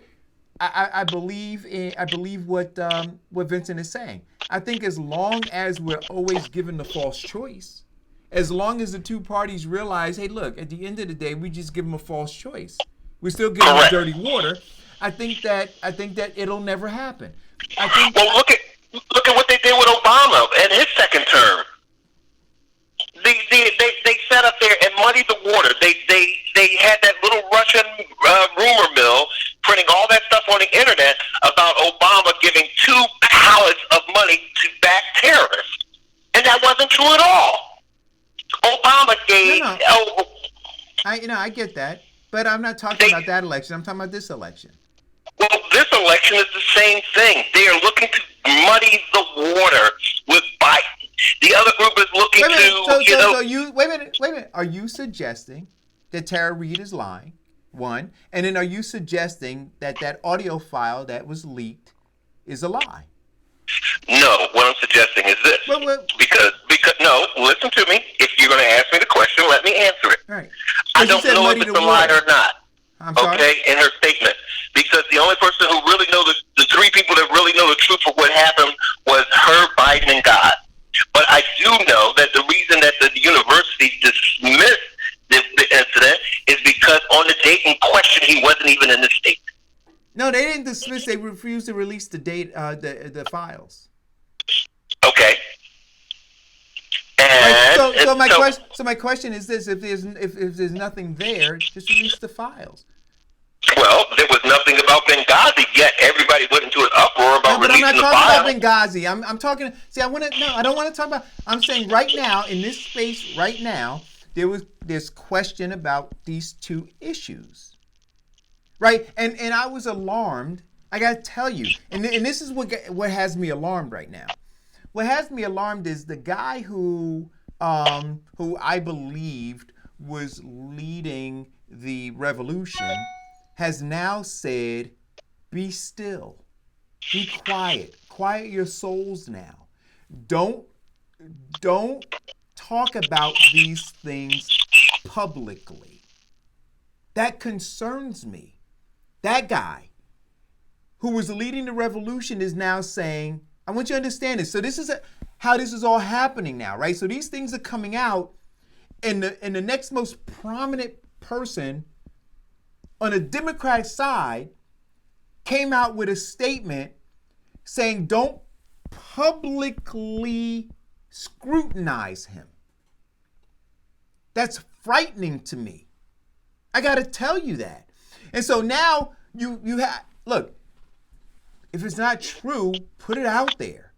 Release the things and let everybody see it so we can move on. If the idea is that we're muddying, that the water's just being muddied, you could end it. Say, here are all the papers on the Ukraine thing. Wait a minute. Here are all the papers on the Ukraine thing. Let's be done with it now. I'm sorry. Here are the papers on Tara Reid. Let's be done with it. And now, right? Just do that. Just release it. Okay. Now let's say we do that. It was almost like when. Wait. It was almost like wait a minute. It was almost like when Michael Bloomberg was running, right? And he was challenged about his sexual misconduct or whatever he did. And then Elizabeth Warren said, well, why don't you release all the stuff? Why don't you release these people who are bound by these gag orders? Just put it out there. Why not? You could release it, not release it. It ain't going to change. People either going to vote for him or they're not going to vote for him. They're going to vote to either get rid of Trump or they're going to vote to keep Trump in. That's what this vote is about. It's not about Biden. It's about Trump. Either vote for Trump to get him out, to keep him there, or to vote him out because we sick of him. And now, That's what it. were you saying, Vincent? All the other stuff don't matter. The only thing that could come out right now that would really throw Biden under the bus and people would be like, we're done, and the Democratic Party would have to say, we're pulling up another candidate, would be if there was something they could prove on him being a pedophile. That's it. Nothing else. Isn't that They a don't shame? care about him sleeping with people. They don't care about him assaulting women. I agree with They you. don't care. I know, and you They know don't what, care. Diane, and so that's where I want to get to, right? And that is the God's honest truth. So America, at the end of the day, we don't care that we have a woman, a person in the White House who assaults women. We don't care about that. We don't care that we have a person in the White House who and look, bribed. Eric, you go down this list of women and abusing and stuff like that. It just didn't start with Trump. No, I'm we not. Had Clinton. We had other right. people before You're right. that. They was doing all so, kinds of stuff in that you're White House. 100. But and then, Eric, all you're doing is turning a non-issue into an issue, and that's all you're doing. Wait a minute. How do we know it's a non-issue? Because people ain't talking about it. Wait a minute. There you go. Wait, Vincent. No. Wait a minute. We know it's a non-issue, Eric, that turns into an issue because it actually pops up again at the point in time where a person is about to reach prominence, prestige, or position. Wait a minute. So you're gonna tell me that Tara Reid is a non-issue? I'm telling you that The terror station. I didn't say she was a non-factor. I'm saying what she's talking about is not important to people because other people are not talking about it. Correct. But should we be talking about it? What you say? Should we be talking about it? No, You because can talk about all we whatever do. you want to talk about, but if that's Wait a going minute, to make a Vincent. difference. If Tara Reid happened to be your daughter, would you say we should be talking about it?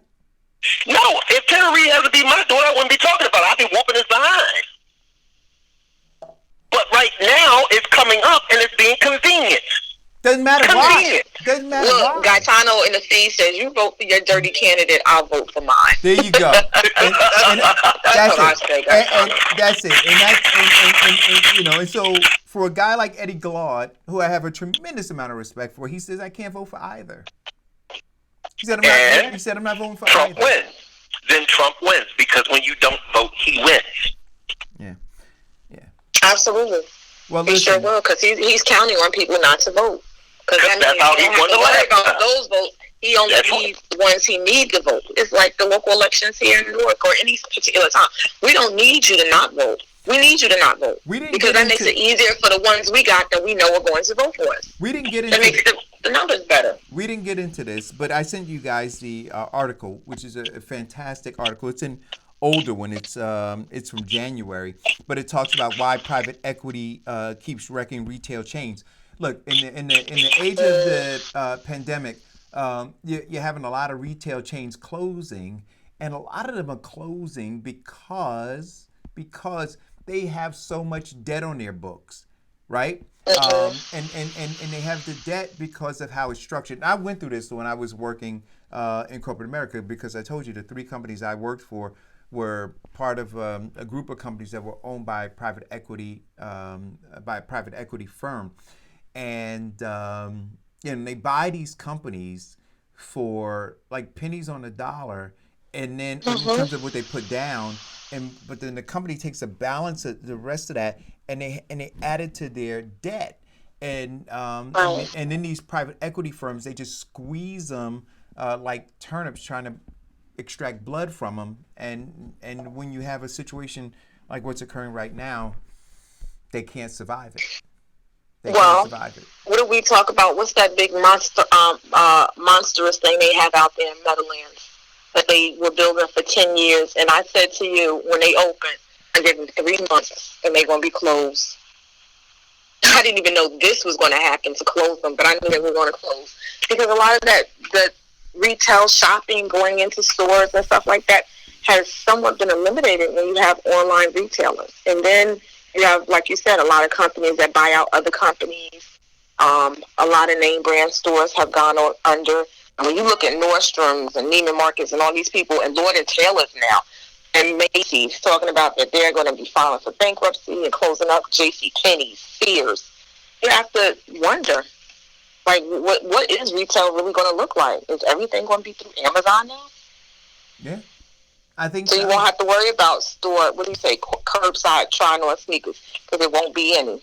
I think that the brick and mortar is in. I mean, it was already in trouble, right? Mm-hmm. And they were trying to figure out.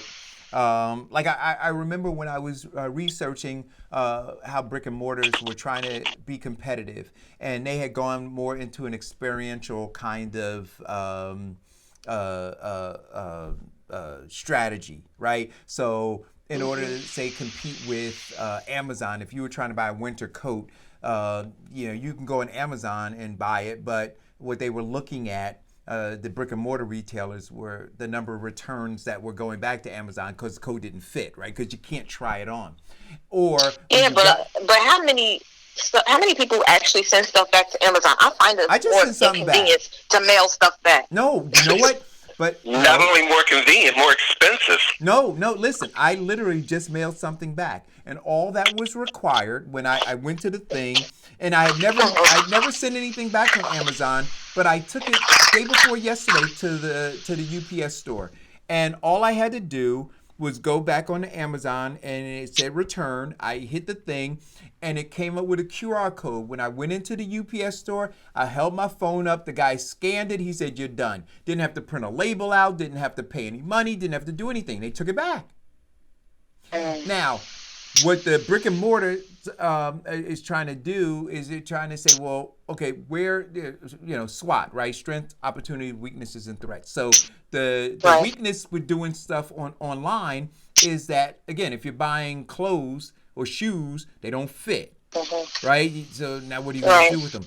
So the experiential part that stores, at least they were doing this, and I thought it was pretty clever with winter coats, is they, some of them built a little room that was like a temperature room, right? So you could go in there and adjust the temperature in a wind gust, and then you could put the coat on to see whether or not the coat would satisfy you in terms of keeping you comfortable in that particular temperature.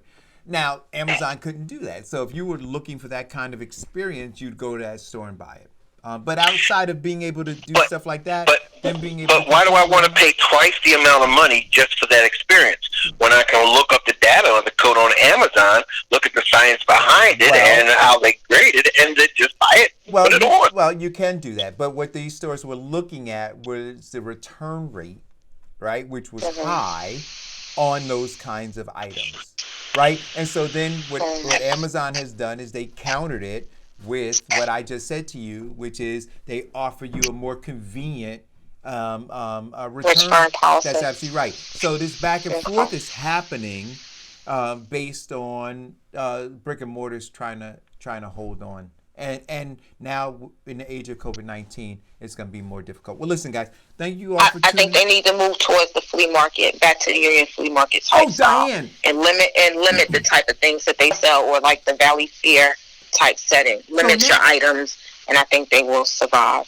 So that's interesting. We'll talk about this maybe, and this is more local, right? The Valley Fair, which was struggling. Not a lot of stores were in there. They remodeled inside. I don't know if you saw it. But they were having problems getting stores in there. But maybe that's the way to go. More flea markets and Valley Fair. Thank you guys for tuning in. Have a great week. You too. Happy Memorial Day. Happy Memorial Day. Weekend. Now, wait a minute. Why do we say Happy Memorial Day?